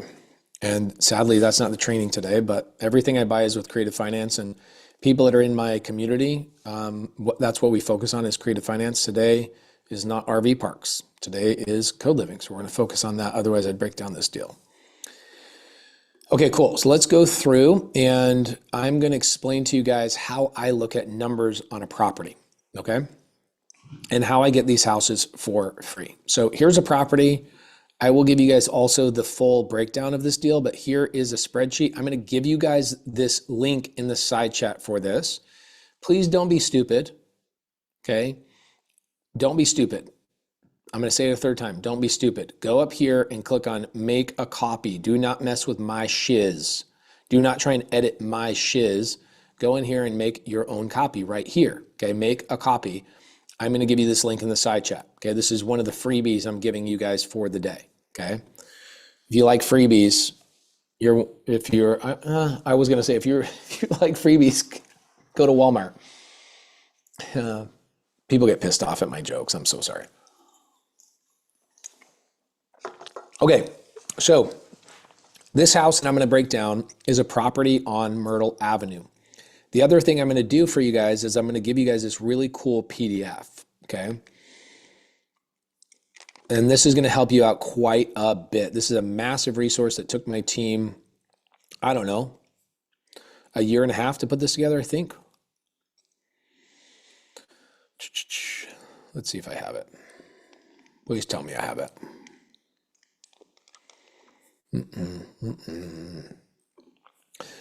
Let's see. Carly, do you have hold on a second. Carly, do you have the link for SubTo A to Z?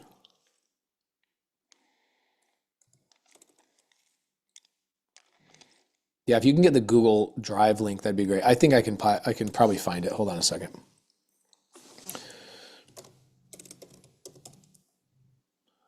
SubTo A to Z.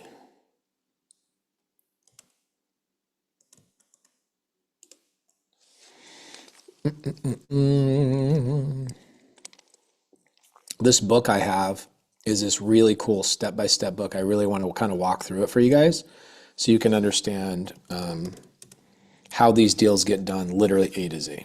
Okay, thank you, Carly. Okay, so this book, I'll explain to you guys what this book is, and it's completely free. It's a cool little freebie for you guys. So in the side chat, Carly just gave you guys the link. Here's what the book is. Okay, it's just an ebook. It took me about a year to put together because it's free. We don't put all our time and attention on this stuff, but it did take us a year to put it together. So click here, give us your email. We'll email it to you. I know we already have your email, but it's the only way to really get the download. This book is a book about this house that I'm going to break down for you guys. It is literally step by step of this house.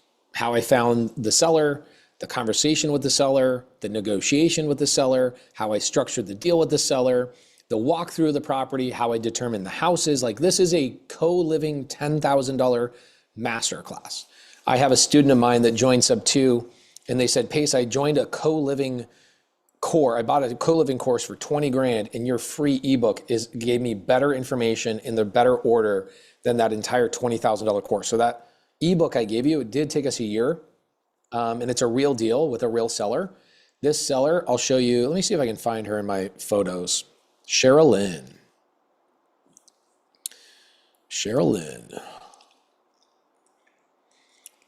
Man, y'all are crazy. Let me teach you guys something. You guys are crazy. You do not need to request, okay? You do not need to request access to this, okay? If I give you guys this, I give you, let's see here. Anyone with a link can what? Okay, view it. Okay, my bad. I'm crazy.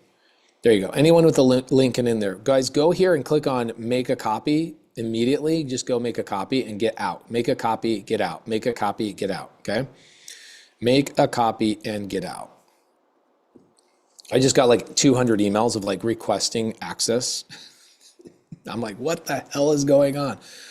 Now I got to delete literally 200 emails. Okay, so what this is a really, really basic spreadsheet that I'm gonna walk through with you guys. Really, really basic. And I just find that the more simple, the better. Simple, simple, simple. Keep it simple, stupid, right? KISS, KISS, keep it simple, stupid. This is just keeping it simple so there's no way you can overthink and worry about it. So we're gonna go through this spreadsheet and I'm gonna explain to you how I underwrite and look at a co-living property, okay? But I got to delete 200 emails in my inbox real fast because I screwed up. Okay, cool. So here is my spreadsheet. You see how there's 66 people in here, guys? Make a copy, get out. This is the real property. I bought this property subject to. Subject to is this process. Somebody owns a house.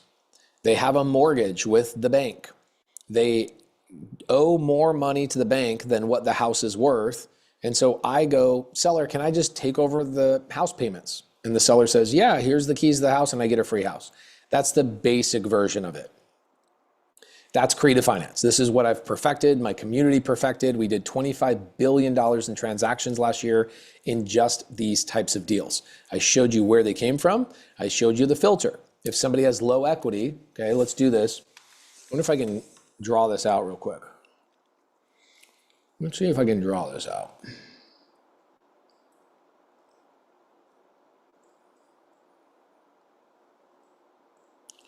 Here we go. So if a seller, ooh, this is good. I'll get a Sharpie. Hold on a second.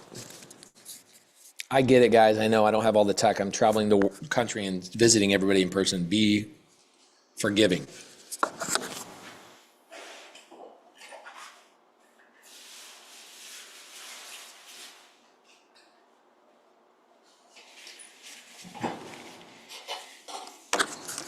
Okay, so Cheryl Lynn, this lady that I helped, the ebook is in the side chat. You guys can download that ebook and kind of go through it. Carly, if you can find the ebook's Google Drive link, that would be super helpful for me so I can kind of pull it up and share it.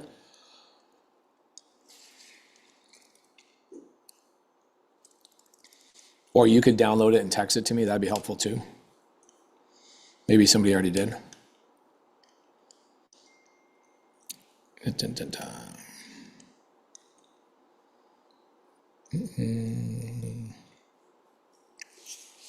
Okay, cool. So let's break down what no equity means, okay? So this lady, Cheryl Lynn, black lady in that photo, super sweet lady, she ended up owning this house on Myrtle, okay? This house on Myrtle, let's see, what did I buy it for? Let's look what I bought it for.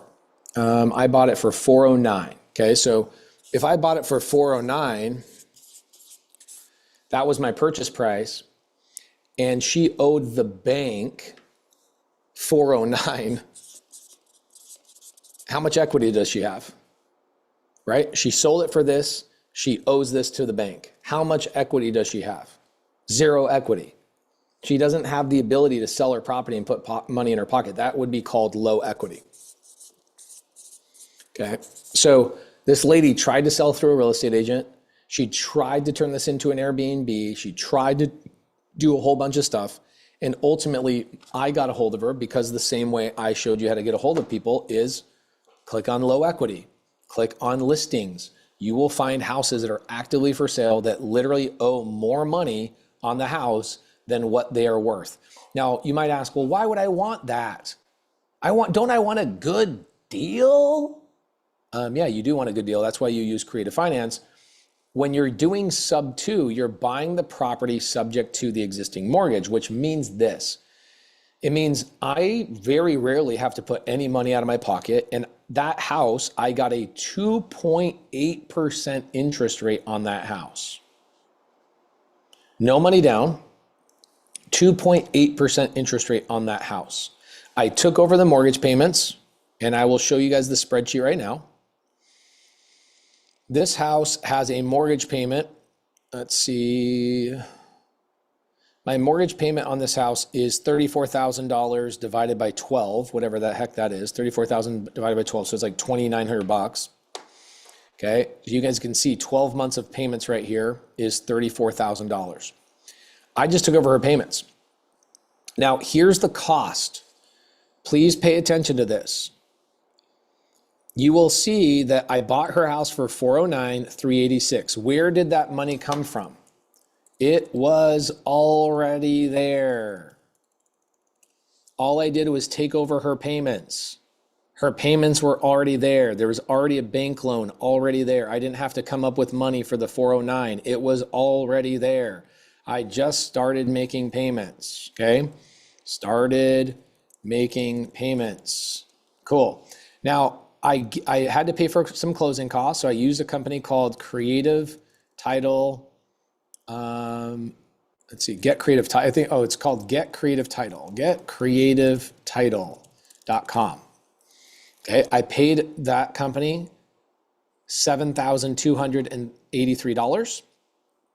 Okay, and then you're going to say, well, where did that money come from? Where did that money come from? This came from a PML, okay, private money lender. I'll explain this to you guys in a minute as well. Holding costs, that means I made sure I went to my private money lender. Okay, the lady that loaned me the money, her name is Desiree. Desiree is a nurse. There's a lot of people that come to me and just go, hey, I want to just give you money for your deals. I don't want to go find deals. Remember, we talked about this at the very beginning of the training. There's a lot of people that just come to me and go, I never want to do what you do. Cool, no problem. So she gave me all of this money, okay? Plus, let's see, hold on. This is a little outdated. Let's see, renovations, holding costs. Okay. Let's see, holding costs. Oh, this was $25,000. My bad. Okay, so check this out. I borrowed $7,283.99 from Desiree, the PML. I borrowed $25,000 from Desiree, the PML. I borrowed the $7,184 from the PML Desiree, and I also borrowed the renovations from the PML as well. My total amount of renovations on this property were my total cost that I had to put together was $60,000. Now, my holding costs was me paying myself 20 grand up front. So I want to point something out here. I talked to Sherilyn directly. So Sherilyn is the seller. I got her information from Deal Sauce, which I showed you. I reached out to Sherilyn and I had those conversations. I recorded every conversation and I am giving it to you right there in the side chat. I'll give you guys that link one more time. It's in my ebook, okay? I recorded every conversation with this lady. And I'm giving it to you, A to Z, literally A to Z. The first call I made with her, the second call I made with her, the appointment I had with her in her home. I literally sat in this lady's home. Now, some of this is available on YouTube, so I'll show you a little bit of it, but the link that I gave you guys gives you the full video, okay? Let's go here. I don't want to do full screen. Hold on a second. Okay. So if I go to YouTube and I type in Pace Morby Sherilyn. Okay, this lady right here. If you're an agent, this was last year. It took me a year to put this together, but this is a YouTube video that's a 15-minute YouTube video. But the link I gave you right now in the side chat right here, you will get the full 2 hours. Okay, 2 hours of the appointment. I sat down with Sherilyn. Everything I said to her, how I explained creative finance to her, literally every single word I said to this lady. I would have paid somebody $100,000 for this. Well, why don't I put it all on YouTube? I'll tell you why. Because people that watch YouTube are idiots. And they can't watch or pay attention to anything more than 7 minutes. Literally 7 minutes. Let's look at the analytics. Analytics. This shows you how stupid people are. Okay, this one did really well, actually. But if you look at the watch time, okay, you'll look at the average view duration. See, engagement, typical performance. Let's see, reach, overview, watch time. Okay, here we go. Here's the typical retention. You go from right here, within literally 27 seconds, you've already dropped 25% of people. And by the time you get to 8 minutes in, 55% of people are gone, okay? That's why you don't put 2-hour videos on YouTube, because people are stupid and they have the attention span of a gnat.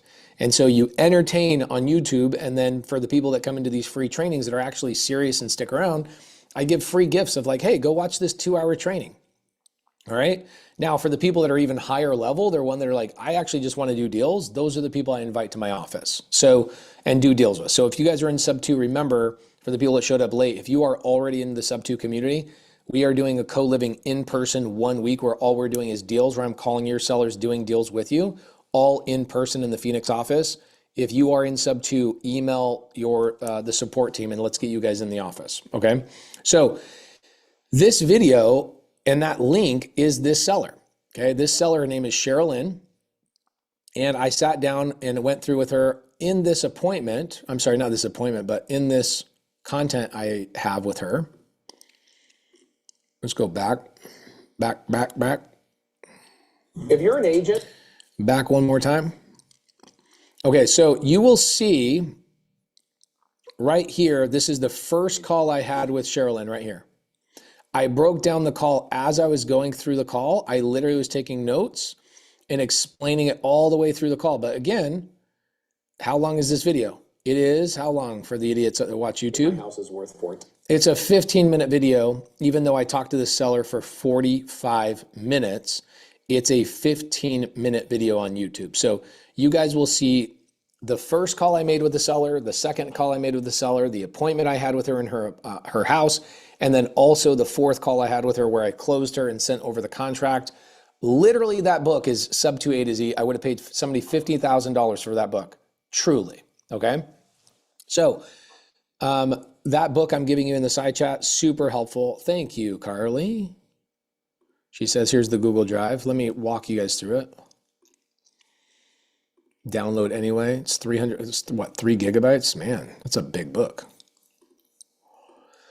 Okay, cool. So let's walk through the spreadsheet, but at least now you guys understand the situation. I found her on Deal Sauce. I talked to her about taking over her payments. How did I know that taking over her payments was the right thing to do? Well, because she was already on the market. She failed to sell the house on the market. How do I know this? I saw it on Deal Sauce. Deal Sauce told me, so I didn't have to guess what the heck was going on. It truly is that simple. The difference is, are you gutsy enough to make that call? Are you good enough to make that call and negotiate? That really is what we'll talk about on day 3 of this training. But this is where I get my deals. This is where I get my RV park deals, my mobile home park deals. This is where I get my apartment buildings. Everything that I buy, even I'm buying a business right now, $55 million construction company. They do $55 million a year in construction, and it nets $5.5 million a year. Creative finance. I'm buying it the same way. Everything I buy is creative finance. So when you guys are trying to go in there, out there in the world, and you're like, I want to go build a portfolio, I want to buy businesses, great. Where do you find them and how do you get creative finance is more important than what you are going to buy. By far the most important 2 things. Where do I find them and how do I get creative finance? By far, number 1 thing that you should learn. Everything else is a waste of your time. Don't learn what wallpaper to put on the wall in your stupid Airbnbs. Don't learn about how do I work with the Section 8 office if you don't even know where the houses come from and how to get them for free. Where do they come from? How do you get them for free? That is how you do this, okay? Now people are like, well, you didn't get it for free. You spent money. I got it. Just stick with me. I promise you, you'll learn a couple of things here. So the training that I want to go through is, where did I get my private money lender? How did I structure that deal with my private money lender? And I will also tomorrow give you a list of private money lenders as well. By the way, I give all these freebies away to like just feed all the people that like the freebies. And they ultimately, I think it overwhelms them. They don't do much with it, but I'll give you guys all the freebies anyway. So I paid myself, please pay attention. I bought this house for $409. The loan was already there, so I didn't have to qualify for it. I just started making payments to the bank, okay? I paid for closing costs. I paid myself $20,000 up front. Write this down. All these other people are teaching you how to go put 30% down and get bank loans. I'm teaching you how to take over somebody's existing bank loan and get paid 20 grand in the process. I got paid 20 grand to buy this property on day one, $20,000 in my pocket on day one. I took over somebody else's mortgage. Everything but creative finance is a waste of your time. And if anybody you're going to learn from cannot produce receipts and addresses and stories and testimonials, they are full of crap, or maybe they're an ex-student of mine that now is like, ooh, I should teach what Pace teaches. Cool. But you should learn from people that are actually doing the business, okay? So here you go. Here's the address. You can pull it up. The lady tried to do it as an Airbnb. I then had a full setup cost and renovation. So the renovation, as you go through the video, this is why this feels like a really in-depth course, is because you will see my walkthrough in the SubTo A to Z ebook as well, okay? The walkthrough is me literally walking through this house, and I'll show you guys now the book because I've got it downloaded. This is so cool. This is like so legit that our team built this whole entire book. It's crazy. Okay, so, and this is free. All right, so here's the seller, real house, real seller, real results. Here's all the chapter. What is subject to? What are the types of deals? SubTo legalities. Is it legal? Where do the deals come from? Pitching SubTo, seller appointment, closing the seller, paperwork, step-by-step, private money, exit strategies, seller testimonial, deal breakdown, other examples. So I give you a breakdown of what subject to is. Okay, for my students that are already in the SubTo community, there are SubTo community resources that are way cooler in the lower right hand on every one of these pages. For the people that are the non-community members, there's some cool free resources over on the left. Community members on the right, non-community members on the left.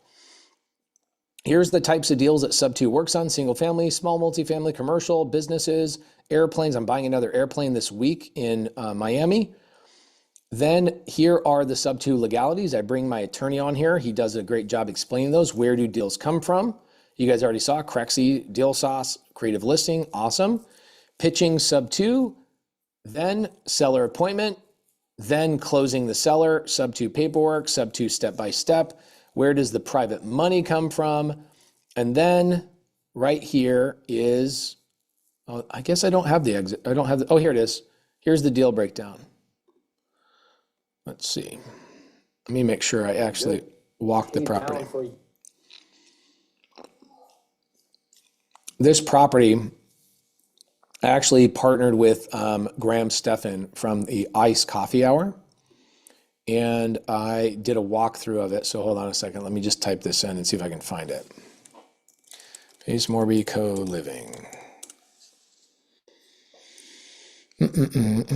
Right by the room. Cool, cool, cool. Okay, here it is. Boom. In this video. So this is the house right here. You guys can see I'm sitting in this chair. In this video. This is the house that I'm talking about, okay? And I sat down with the seller and I walked through with Jack Selby. The ability for you to rent out each room amplifies your cash flow typically. And I walked through. What a great question. Hold on, let me show you guys this. Okay, so I walked through and I broke down how I'm breaking down each individual room for Jack. Now, On YouTube, it's 13 minutes. In the ebook that I'm giving you guys, it's like an hour and a half video. It's the unfiltered, unedited video. I sat down with Jack for a couple of hours, even took him to lunch. You guys should know Jack Selby. He is one of the co-hosts of Iced Coffee Hour. Okay. So on Iced Coffee Hour, you guys probably have seen these guys on YouTube. I partnered with these guys on this house, and I walked through and turned this into co-living. Okay. So this property on Myrtle, let me reshare my screen to make sure you guys are seeing the actual numbers. Here's how it broke down. I filled this house up with, this is, by the way, these numbers are year, okay, not by the month. These are by the year. So room number 1, I have first year's income, $9,900. Then I have 8 bedrooms in this house. This property will bring in $79,000 a year minus my vacancy. Okay, so what I do is I basically say, hey, look, at any given time, probably one of those bedrooms is going to be empty at any given time. So I'm going to take one of those bedrooms off my rent roll and just assume that I'm only going to have 7 out of the 8 bedrooms completely full. Now, this is typically not true. Typically, I'd say half of a bedroom is not full. There's somebody moving in, somebody moving out. But this house, I've now owned it for a little over a year, and I have done well beyond these numbers, which has been fun, but this was my initial layout. The property brings in gross income of $79,000. I have vacancy allocation, which means, hey, the property is going to be vacant from time to time. I have a company called Pad Split. Pad Split will come on here tomorrow. The name of their website is splityourpad.com. And Pad Split manages the asset for me. And what does that mean? It means that Pad Split finds the tenant, collects the money, deals with the move-in and moving out. I don't deal with any of that stuff. Pad Split deals with that. So if you go to splityourpad.com, you'll see the website and how I list the property. I also put the property on furnishedfinder.com. I put it on Zillow.com, rent by the room, and we fill this thing and it gets rented by the room. Now, what's cool about this property is that this one property brings in, after my expenses is $64,000. Then I have my monthly expenses, my monthly payment. Remember, I took the seller's payment over. That payment yearly is $34,000. And then remember, Desiree, my private money lender, I'm paying her $6,000 a year for the $60,000 she gave me. Okay, she gave me $60,000. I'm paying her 10% interest on that. She's getting a check for $6,000 every single year. After everything's paid, my private money lender, my mortgage payment, my utilities, my cleaning, even vacancy allocation, even my management, and I'm even assuming there's repairs and all sorts of things in here, I'm netting almost $1,000 a month in my pocket. Now, we actually beat this. I think we netted $18,000 this year. So we were at like $1,700 every single month or $1,600 every single month. But this one house, remember, I got it for free because I took over the mortgage payments. I raised the money from Desiree. And what I'll do is I'll give you guys a list on Thursday. I will give you guys a list of 500 Desirees, people I've done business with personally that no longer lend to me. Why? Because they usually want a little bit more interest. Once they get a taste of blood and they understand, hey, I'm trying to get my interest down to 8. They're trying to get their interest up to 12. I was paying them 10 and now they want more and I want less. I push them out and I go, hey, I'll promote you to my audience and I'll give you to my audience and you guys can go work with them and I'll go find people that are a little bit less expensive. Hopefully that helps you understand why I'm willing to give them away. I want to keep them busy and I want to keep you busy as well. If you try to get SubTo A to Z and it didn't get on email, give us about an hour to fix it and then resubmit. We're having technical issues. I guess so many people tried to download it. So many people tried to download it, they couldn't download it, okay? So here's like literally A to Z. Where I found the deal, how I negotiated the seller, how I got the house for free, where I raised the money, how I got paid up front, what my numbers look like, and how you can build a portfolio of these houses. Literally, like you could buy one of these houses. I'm not exaggerating, guys. I've got one student that bought 80 co-living properties in 30 days, 80.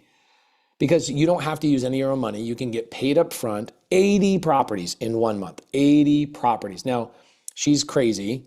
I told her not to go that fast and it worked out just fine for her, but I was like, you need to slow down. That's really, really fast. Other students of mine are buying one a week. Other students of mine are buying one a quarter. It depends on your speed and how fast you want to go.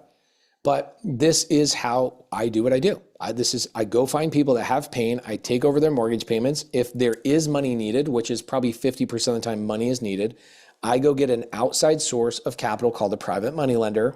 I get enough money to not only cover all my bills, but also get paid a chunk of money up front. Okay, that upfront funding fee. I got paid 20 grand on this deal.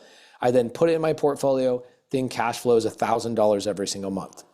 For those of you guys that are wanting to get into the game of co-living and buying properties with creative finance, how many houses like this one is probably on the lower end of how much cash flow I make? How many properties like this would you have to have in your portfolio to be done and quit your job, or heck, retire your spouse? How many people could retire your spouse? Okay, some people are 7. Tracy Roberts says 160. Guys, you don't need 160 grand a month to quit your job. That's crazy. Marco says 69. You're crazy, dude. I think the average number is probably between 8 and 12. Okay. Where do you get your tenants? Okay. Don P is one of the people that did not want to pay attention. Don P, you're going to get a slap on the wrist, Don P. Don't worry. I'll be gentle. Don P, how you doing, man? He's like, crap, I didn't know I was going to get called on. Don P, what up? 5, 4, 3, 2, 1. Disable talking. Okay, so Don P, I told you guys, pad split. I go to a company called splityourpad.com. They find the tenants, market the tenants, fill the tenants, manage the tenants. They collect the money from the tenants and they distribute the money to me. I'm going to say that all again. They find the tenants by marketing to the tenants. I don't do any of that stuff. They then get the contracts with the tenants. By the way, we're going to bring somebody in from Pad Split tomorrow. That's going to be the main training tomorrow. So you guys can ask one of the reps from Pad Split all of the questions. What about parking? What about this? Do the people fight? Oh my gosh. All the questions you have about Pad Split, we're going to answer those tomorrow. And then on Thursday, I'm actually going to make live calls for you, get them work so we can start finding deals and submitting offers. Okay. Sorry, that's Wednesday. And then Thursday, I'll give you guys the step-by-step on how to get your first deal, okay? Carly, do me a favor. Let's do some Q&A for people. If we can stay on topic, I will focus on answering questions for people for the next 30, 40 minutes.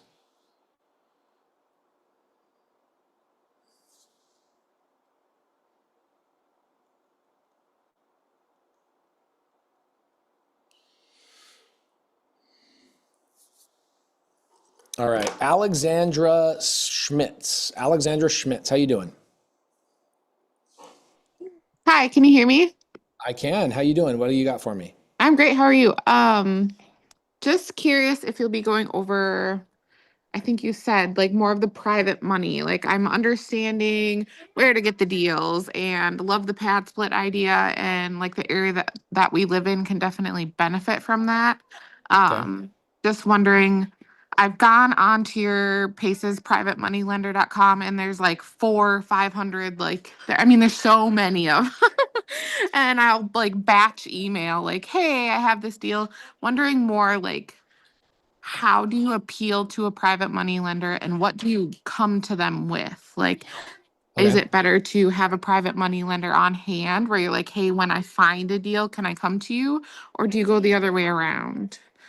If it's me, I never want to get a deal without having a private money lender lined up. I want to have a Okay. private money lender lined up first. And so I'm going to give you something that I think most people are not going to want to hear this answer, but this is the truth. Okay. Do you go to church? I do not, but I did growing up. Okay, so let's just follow me along on this mindset. If Yep. you have somebody inside your church that you see them frequently, you hang out frequently, they come up to you and they go, hey, I've got a deal. Are you more or less likely to give them money or somebody that's outside of your church you just ran into? Right, for sure, them. Okay, cool. So most of the people that are on my private money lender list are people that have learned from me how to become private money lenders in my private community. Okay. So what they're doing is they're busy lending money to people inside of our private community. And so a lot of Okay. times you won't even get a response unless you say, hi, I'm in SubTo. I got your name and number from Pace's list. That is Okay. like watch the side chat. How many SubTo members have raised money from other members in the community? Give me a me. You'll see in the side chat, like, it's the easiest thing on the planet. Once you Okay. get, yeah, there's Freddie Ray, Steven Hernandez. You'll see people that are like, yeah, literally, easiest thing to do is just raise money inside of the community because people know who you are. Okay. Uh, Jan Engel says, how do we join SubTo? I'm not here to pitch you guys anything. John Carlo Rivera, I got to delete your comment. Oh, never mind. You're trying to promote me some garlic honey benefits. Man, my wife won't kiss me with that garlic stuff. Okay, so Alexandra, yes, I will. I also have really great free training. If I don't cover in depth during this 4-day training, I have a really great training on my, in fact, I think it's probably the #1 viewed raising private capital YouTube video ever on like any YouTube channel. And Okay. if you just type in Pace Morby raising money or raising capital, you'll see it's a 4-hour class. Okay. Okay, and you can go in there and watch this if you're one of the people that really like free stuff. This one is a great one. It goes through, I have drawings. I go through and break it down. Check this out. This is actually really cool the way I did this. It's been a couple years since I did this. I probably need to update this free one. But you'll see how I reach out to them, how I structure the deals with them, what are the numbers, all of that stuff. This is a 4-hour training. I'll throw it in the side chat for you for the people that like the freebie stuff. Let's see, hold on. And what I will do is I will bring in a private money lender on Wednesday, and I'll break that down for you. Like, why would a private money lender lend money to you and how do you communicate with them? I will break that down with you on Wednesday. Okay. Yeah, a lot of your deals, like even on like creative listing and stuff, I'll see one and I'd like to go for it, but You're like, wait, I finding the need private private money. money. Yeah, Yep. exactly. It's one of the reasons why I teach so much raising private capital is because this was the craziest thing. So I meet this guy like 15 years ago and he owns 3 Chick-fil-A restaurants, okay? And we meet at like a real estate meetup and I go, dude, that's so cool. Like you're jumping into finding deals. He goes, bro, I never want to find deals in my life. I go, wait, why are you here? And he goes, I'm here to fund deals. Okay. I'm like, people want to do that? And he's like, yeah, I've already gotten past the stage of like building wealth and capital. I don't want to do what you're doing. You are in the process of getting wealthy. I am already wealthy and I want to stay wealthy by lending you money. I was like, oh my gosh, how do I find more of you? And if I showed you, now this is another thing about Deal Sauce. This is why Zillow sucks. I'm sorry for talking crap about people that really like Zillow. But let me show you something about Deal Sauce. If I go to Deal Sauce, you can just go on Deal Sauce and find everybody that's done private money loans in the country. Now, the difference is you don't know them and they don't know you. The people on my list that I've given you have literally volunteered to be on that list, okay? So I can go in here and I can go to my Launchpad and I can go and find private money lenders on Deal Sauce, which is really, really cool. Okay. The list I gave you, it's so funny. I know this is not a complaint, but your thing is, well, there's so many. And I had this guy 2 years ago before I started giving those lists. He goes, I need a private money lender. I give him 5. He's like, only 5? I'm like, okay.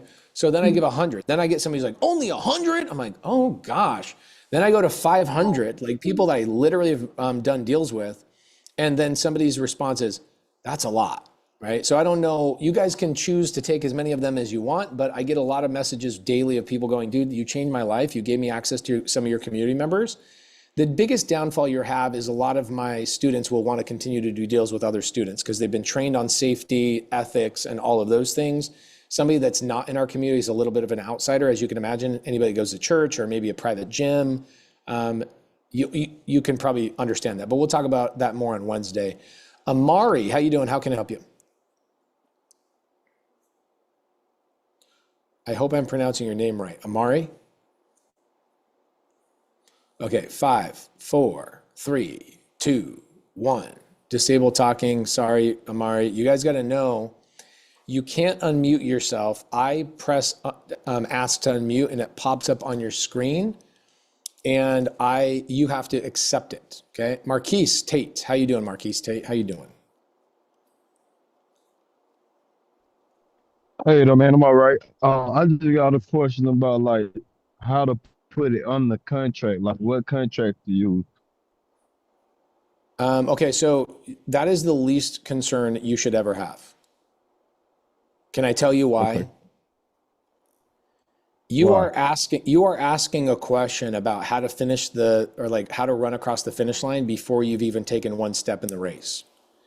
And I see so many people get tripped up on the paperwork. I give my students the paperwork. It costs me about 100 grand a year to upgrade the contracts. The contract should be the least of your worries. I won't even cover contracts over the next 4 days because the most important thing for you is get opportunities over and over and over and over. By the way, don't ever do creative finance deals with ChatGPT contracts. I just saw somebody get really big in trouble with ChatGPT contracts. And also your sellers can tell you're using ChatGPT and it's a bad look. The contracts are very insignificant. But here's what I'll do. Let's see, where can I fit this in? On Wednesday, I will give you guys a purchase contract, an assignment contract, and a JV contract. I'll give you all three of those. Will that satisfy the question, Marquise? Yes, yes. And man, I appreciate you what you're doing, man. You Of course, really brother. changing. You changing the real estate game with this. Thank you, brother. I appreciate that. So I'll do that Uh-huh. on Wednesday at the appropriate time. But I would tell you guys that a lot of new people have the same problem. You're asking questions about things you don't deserve to know the answer to. And I know that sounds so horrible. It's like, let me just give you tons of information. The best thing is by Wednesday is for you to understand how to reach out to these sellers and actually communicate and then create a system and a process. So again, today is like, what is the opportunity? How can I make money? Well, that deal, for example, the one with Cheryl Lynn, I could have just sold that deal to somebody else and made 20 grand and walked away, right? So like this is an opportunity where you can make 20 grand a week, 20 grand every 2 weeks, whatever. Then I could keep these deals, pay myself 20 grand by bringing in private money, and I could put these deals in my portfolio and make $1,000 or $2,000 every single month. I was with a student of mine yesterday. I'm in Virginia, Shinyi, and she's got a co-living property. She's getting paid 4 grand a month in her pocket. 4 grand a month in her pocket. I'm like, girl, oh my gosh. So day one was, what's the opportunity? What are the websites to use? I want to go mess around with them. Let me show you A to Z what a deal looks like. Let me give you a spreadsheet, how to calculate how much money a property can make. I'll go through another one of those tomorrow. Tomorrow, I'm bringing in somebody from PadSplit, the company that actually manages, and we're going to talk all about co-living for 3 hours tomorrow, just co-living. Then on day 3, which is Wednesday, I will actually show you guys how to do outreach, talk to real estate agents. I'll give you scripts, and I'll actually make live calls and show you how it's done. And then on Thursday, I'll break down how you guys can get your first deal step by step by step by step, and then how to scale beyond that. I would say the most important thing is come in and I'll give you guys like all the little bonuses and the cool little contracts that you guys need, the little freebies. I'll give those to you guys at the appropriate time along the way. Thank you, Marquise. That was a good question. Let's go to Carolyn Strachan. Carolyn, how do I pronounce your name?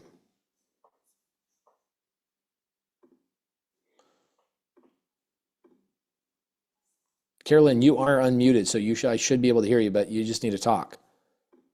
Or your microphone is unmuted, but you might have the wrong microphone selected. So I'll let you raise your hand. Linda Lundmark, I think is your name. Linda Lundmark. How you doing, Linda? Hey, Pace. I'm good. I've met you. I'm looking forward to meeting you again soon. I love you're doing this 100-day thing. Cool, thank you. I've been working on co-living for a bit. I'm in Titusville, Florida. And Cool.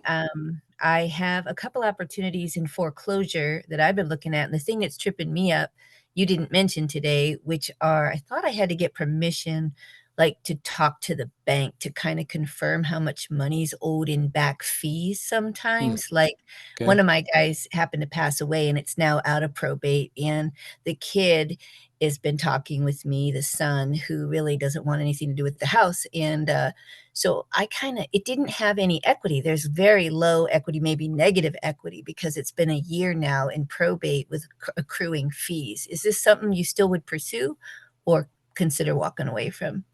No, I would still pursue that all day long. A couple of things. So it doesn't sound like you're in my community. Otherwise, you'd probably know me a little bit better. You came to like an event, you saw me? Yeah. Came to a SubTo event. It was in Sanford with a few people in the SubTo community. Sanford. Sanford, Florida.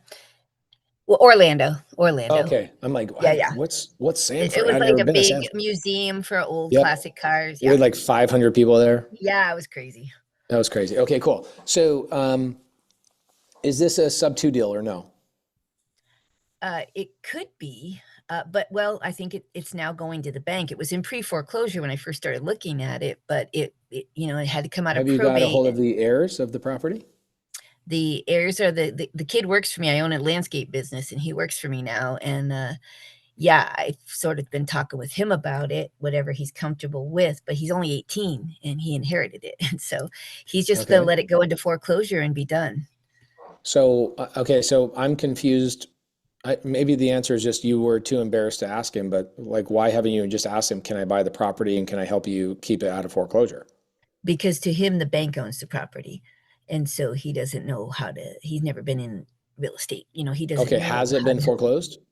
Yeah, it's at the bank. Yeah, it's not at auction, but it's in the bank. Okay, so did it go through auction? Not yet. Okay, so then it's not at the bank. Oh, it's not?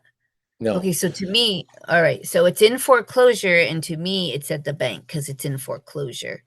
No. Great. Okay, This is really good. Thank you for bringing this up.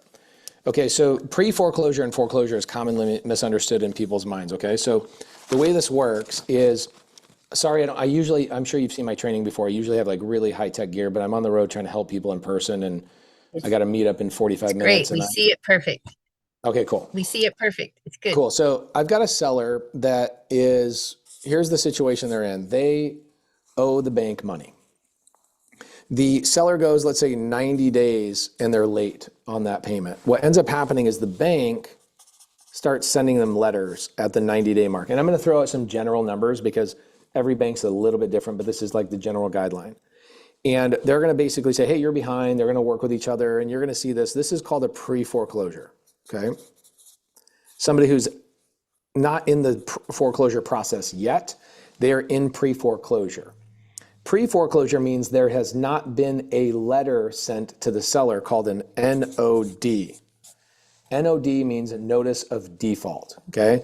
So when the bank realizes, dude, you're never gonna figure this out, you kind of suck, and we don't wanna take the house back, so we've been trying to get you a loan modification, we've been trying to work with you, we've been trying to do everything possible.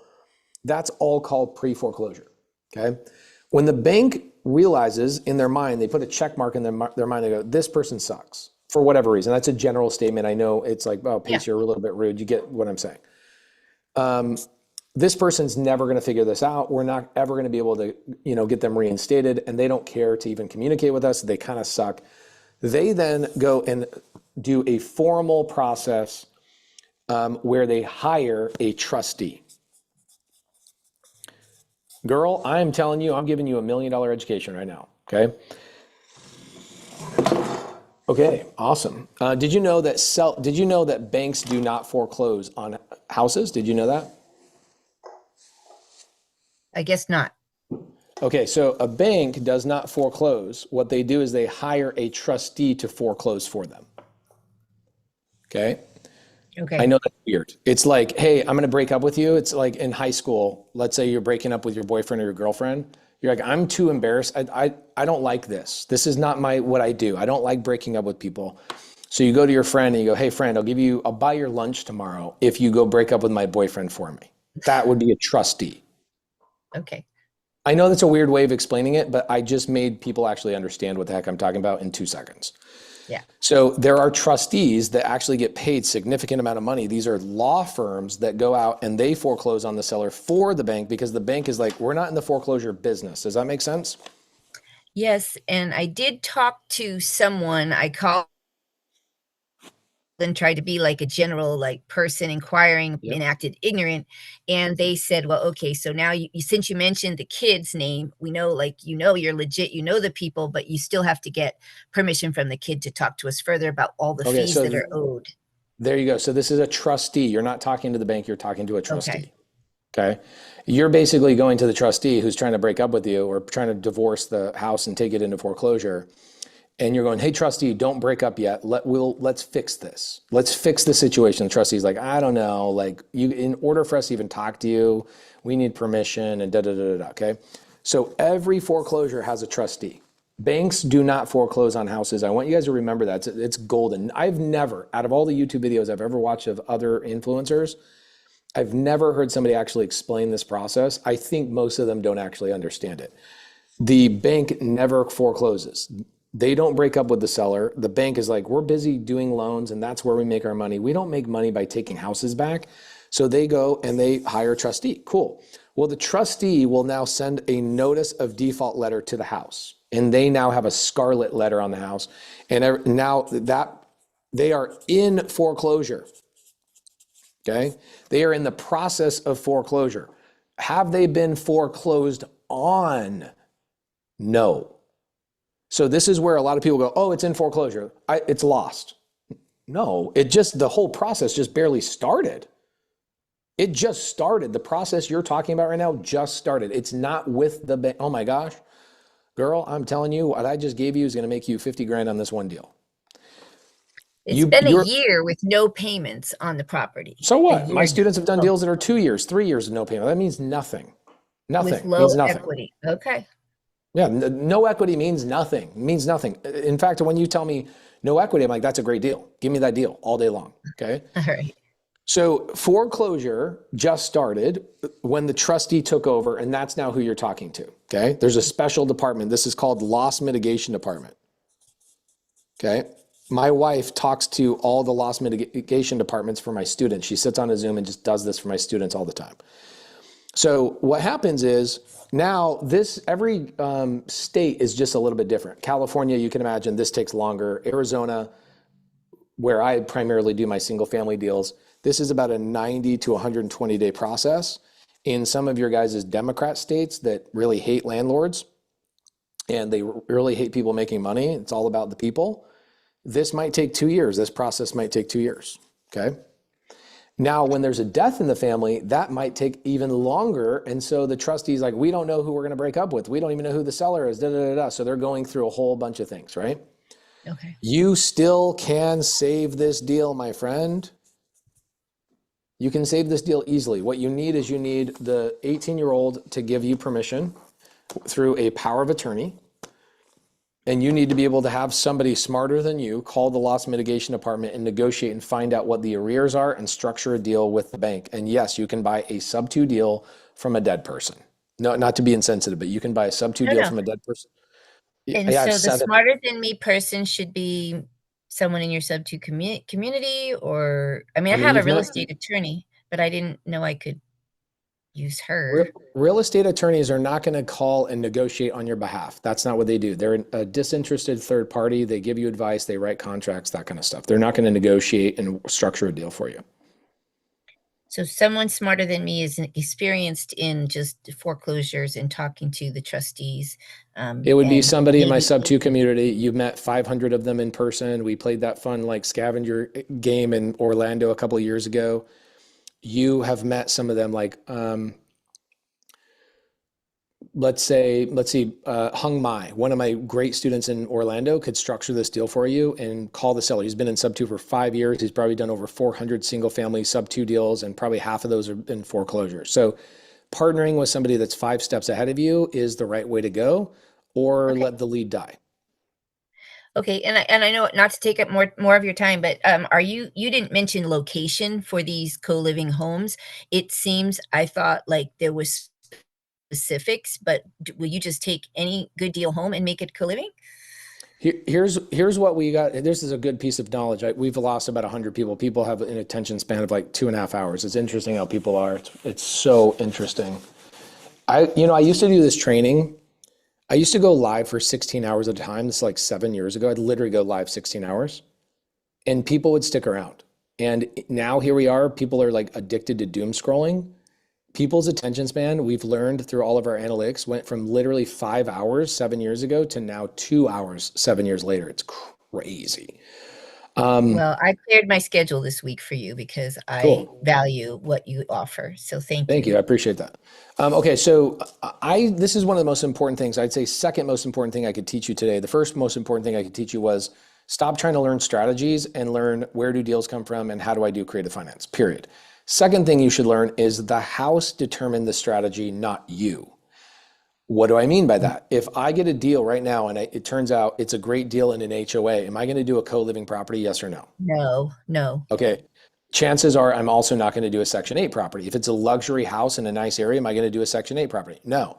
So I see a lot of dummies. They're like, I'm a Section 8 investor. I'm like, really? I'm just an investor. Whatever the house can do is what I do with the house. If it's an HOA in a nice area, I'm probably going to do a midterm rental, a wrap, a lease, option, something along those strategies. Your property, is this in an HOA or no? No. I've been specifically looking through the zip codes. No HOA. Okay, cool. So if it's not an HOA and it's at least 1,500 square feet, 3-bed, 2-bath house, it's probably a great opportunity for a pad split. And for me, I don't really care about part of town as long as there is walkable city transportation. So a bus, light rail, those types of things within a mile. I found that if I went out into rural areas, people that are typically doing co-living, I'd say about 40% of my co-living tenants do not have cars. So a lot of this whole thought process of like, oh, well, you're going to have 8 people. I have a co-living property that one of my students just did 18 people in one house, 18. And 60% of the people that are in the house do not have a car, 60%. But why did that work is because he literally is like 400 yards away from the light rail. And so people are going to and from work, and it was a good deal for those people that rent from him, obviously. I find parking wasn't an issue. Parking's never an issue. Yeah. This is another really great note to write down for co-living people. Parking is never an issue. I've never seen a student of mine out of thousands of co-living deals that have been done in the last 5+ years, thousands. I've never heard a student come back into our private group and say, hey guys, I have a problem with parking. Never had that problem. The biggest problems we have on co-living are that there is one tenant that causes issues and you got to get them out. It's about 1 in 50 tenant is a tenant that will cause issues and you got to get them out and they're like a cancer. But this is also the small-minded people that are like, I'm going to manage this asset myself versus pad split needs to manage this for me.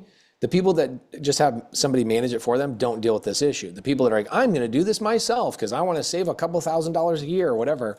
Those are the people that are always posting, I got a tenant problem, I got a tenant problem, I got a tenant problem. So outside of that, parking is not an issue. And within a mile of public transportation, you will never have a parking issue. Good neighborhood, bad neighborhood does not matter. People ask, what neighborhoods would you not do a co-living? HOA. I don't want to do HOA houses because HOA people suck. I'm an HOA person, by the way. What about a pool? I have a pool. The house that the homeless lady, Maddie, just bought, she is living in a house that's 10-bed co-living, and there's a nice pool there, and it just costs us $150 a month. They have to sign an extra waiver, and I actually feel like the pool brings me a little bit more rent because people are like, oh, cool, I can have like a place to hang out in the backyard. There might not be a lot of like living space inside the house, but the backyard is pretty nice and welcoming, and I put an extra couple of tables out there. It's like co-living for the main house, but then in the backyard, it feels like an Airbnb. So people feel like, oh, cool. I got a bedroom, I got a kitchen, and I got a livable space outside. I could work on my laptop and hang out by the pool. Yeah, that's cool. That's affirming to me. Thank you for your time. No problem. Great questions. Really great questions. Marty Watts. What do we got, Marty Watts? Hello, sir. How are you? Marty? I was thinking Marty was a dude because I'm thinking Marty McFly. Is Marty your first name? Yes, Face. I got to meet you at Louisville, Kentucky. You pulled me up on the stage. I got my first deal bought and sold 40 acres. Oh my gosh. I remember this, yes. Yeah. But is Marty your real name? That's good enough for you, Pace. I'm not telling you. No, it's not my real name. I hate my real name. What is your real name? Everybody thinks I'm a boy till they meet me. I'm not telling. Is it Martha? Yes. But I please like don't. Martha, but I think you did the right thing. Marty's a cute way to go. I like Well, that. my sister did it when I was born. She was like, if you think I'm calling this baby girl Martha, you're insane. I'm calling her Marty and thank God. That is true. Martha's not really like a young baby's name, but Marty is really cute, and it does fit like your whole life too. Yeah, that's like a people call you for bingo type of thing. I'm like, yeah. Yes. Okay, so I've been working with a couple owners club and some other people on this, but I don't know, and you'll know pretty immediately. So I found two properties. They're both right at 4,000 square feet. Both of them are old daycares. So, of course, they're all cut up with lots of Amazing. hours. Okay. Okay, good so far. Okay, so I went and met this guy, and he said that him and his wife were going on vacation, and he would get me when he got back. And I was like, if I come right now, is there anything can I talk you into do before you go? He's like, well, okay, I guess. So he went and met me at one of them. There, it is absolutely a blank slate in there. You can do it however you want because you have to take down those walls anyway because there's a ton for daycare, right? But it's got showers, it's got bathrooms, it's got common areas. And then he told me about another one in town right by the police station, same thing, about 4,000 square feet, all cut up and all that. Wouldn't I just Jamal really talked to me? As a matter of fact, I felt kind of guilty because he talked to me for a little while on this about VA, and VA is really my heart. My whole family's in vets, and my daughter's getting ready to go in to be a fighter pilot in the Navy, and I would just love to do like a vet co-living or not subdo, but maybe a sober living. Marty, are you in my community or no? Yes, I'm a gator. Okay. Why, if you're a Gator, what are you busy doing co-living stuff for? Why aren't you doing Gator stuff? Uh, well, it's kind of I'll just because I You're was just more excited about this. no, it's Oh, because I accidentally when I saw you, you changed my life. I was in a terrible place. I had my own business and got shut down because of COVID. Anyway, long story short, I was barely hanging on to anything. And you came up and I came in the other room and I'm like, who is this dude and what the heck is creative financing? Anyway, I was so yeah. excited. I thought I was signing up and paying for SubTo. Oh, I got it. And Makes sense. yeah, I did my What's last money. the next step on this situation? Okay, so I also talked him into a year with no payments and that what we were doing, and I think it kind of really touched his heart, but he was in a hurry. And I did video of both properties so I could see if that would work. And I just think this would be a great place to help people, and that's my heart. I want to help people like you. Okay, so what do you need? Uh, I don't I don't know where to go from here. Do you want me to call the guy real fast? What do you need? Like, Oh, he's not back yet. back from what? It's vacation.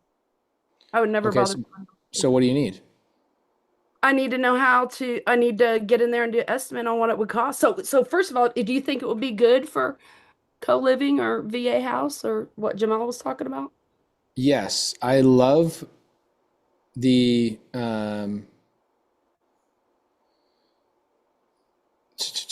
okay, so my wife is texting me saying our water tank is frozen. It's so freaking cold here. Oh no, bless her heart. Well, if you need to go, we can talk later. No, it's all good. She's Okay. she's a big girl. She can handle it. So the thing about we call this co-vet living, not just co-living, but co-vet living. Okay.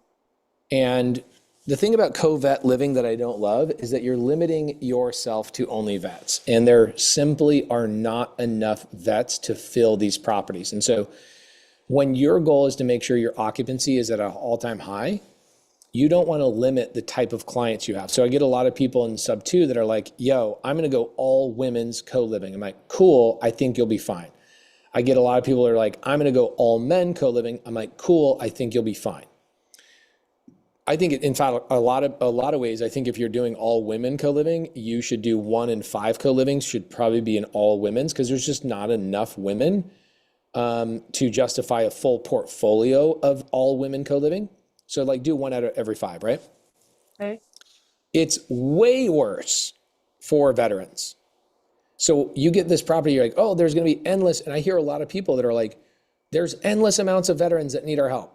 okay, well, if that's the truth, then why does every one of my students that try and focus on VA co-living struggle to fill their houses? Oh, okay. It's because there are not enough people that are either aware of co-living that are vets, or there just aren't enough vets that need co-living. One of the two is true. Okay. And right now, when you're gambling with real money and you're actually getting into like getting wealthy, and your job is to make sure that these properties are full, what I tell my students that are really obsessed with the veteran housing thing, I go, look, go do 5 co-living properties regular. Every 5th, choose to do number 6 as co-living for vets. And your big property that you have right now, these 2 big properties, I would have them as a wide range so you can keep them full all the time. You simply just will not find enough vets. And people are like, oh no, there's plenty of vets. No. Okay. Name somebody in the country doing more co-living than our community. Name somebody that knows more about this than I do. Right. And tell me who's doing more transactions that has actually more proof than I do. So, and the same thing with pad split. Like when we have pad split come on here tomorrow, they'll tell you, oh yeah, we see people try and knock off our model, but they try and do it for another really limited group. Okay. Do you want to know another very limited group that people are trying to do in SubTo? What's that? Golden girls. Which makes a lot of sense. It's like, well, these older ladies, they might be widows, right? And they've got, you know, all the pep in their step. They just don't want to have a big house to manage, and they want a place that's affordable to live with other golden girls. So it's kind of a golden girls co-living. Okay. And what ends up happening is they can't fill the properties because there's not enough golden girls in that geographic area to even be aware of it. And so they have a limited exposure to their property, and now half their property sits vacant. So then they go, well, I'll do half golden girls and half regular females. And now they're trying to dice it up to make sure they fill the property. My feeling is your first 5 co-living properties, you should not be trying to mess around with male, female, veterans, golden girls. Go get 5 co-living properties to the point where you're netting, you know, 10 to 20 grand a month in cash flow. Then start gambling by saying, all right, I'm going to go do vets. Like Adam Catledge in SubTo, he and I just walked a property. He has 18 doors, like I just told you. And he's like, I'm going to put half the property as vets, the other half as regular people, and just put a barrier up so I can like kind of justify it. He goes, I'm really fearful of filling up the property with vets. So is it a good opportunity for co-living? Yes. Is it a good opportunity for vets? Yes, but just you won't find enough, simply, period. Okay. Well, that's what Dustin said. Dustin Stylers. I'm working with him also on a medical office as well that I just found for him. Okay. That's what he said. He said, if we're going to do vets, let's do vets and sober living or something. But I just know that this is an incredible opportunity. These people are going to be easy to work with. They have 100 properties. So I am opening up I'm opening up a huge door to just go for, and then they got the grandbabies, and I love people talk about their grandbabies. As soon as they start doing that, I'm like, yes, okay, how much time do you want to spend with your grandbabies? Let's go backwards. And so, but these are just, my son has been in construction my son's had 19 head surgeries and he's only 21. And he's been cleared. He's doing great. They actually fixed the problem. And he's got 3 years construction under his belt. So me and him, my dream is to work with him. And that's really, I like that. That's cool. And my church also the church I go to, I've been going there 25 years, and they will also, they will pitch in and do anything like for community, anything like this. Okay. So you, Marty, are going to go through some awesome growing spurts and growing pains. Your growth spurt is going to stop when you focus on these 2 properties and you start getting your church involved, your son involved, and now you're going to get so tied up in these 2 properties with all your friends, family, church members that you're going to focus on these properties. You won't get a third. Oh, crap. Okay, I don't want to do that. Okay, tell me what to do. I wouldn't hire your son to do any of the construction. Okay. Because your son, who's really, really smart, I would have him manage the construction, and I would have you bring an outside contractor in to get it done faster, cheaper than your son can probably do it.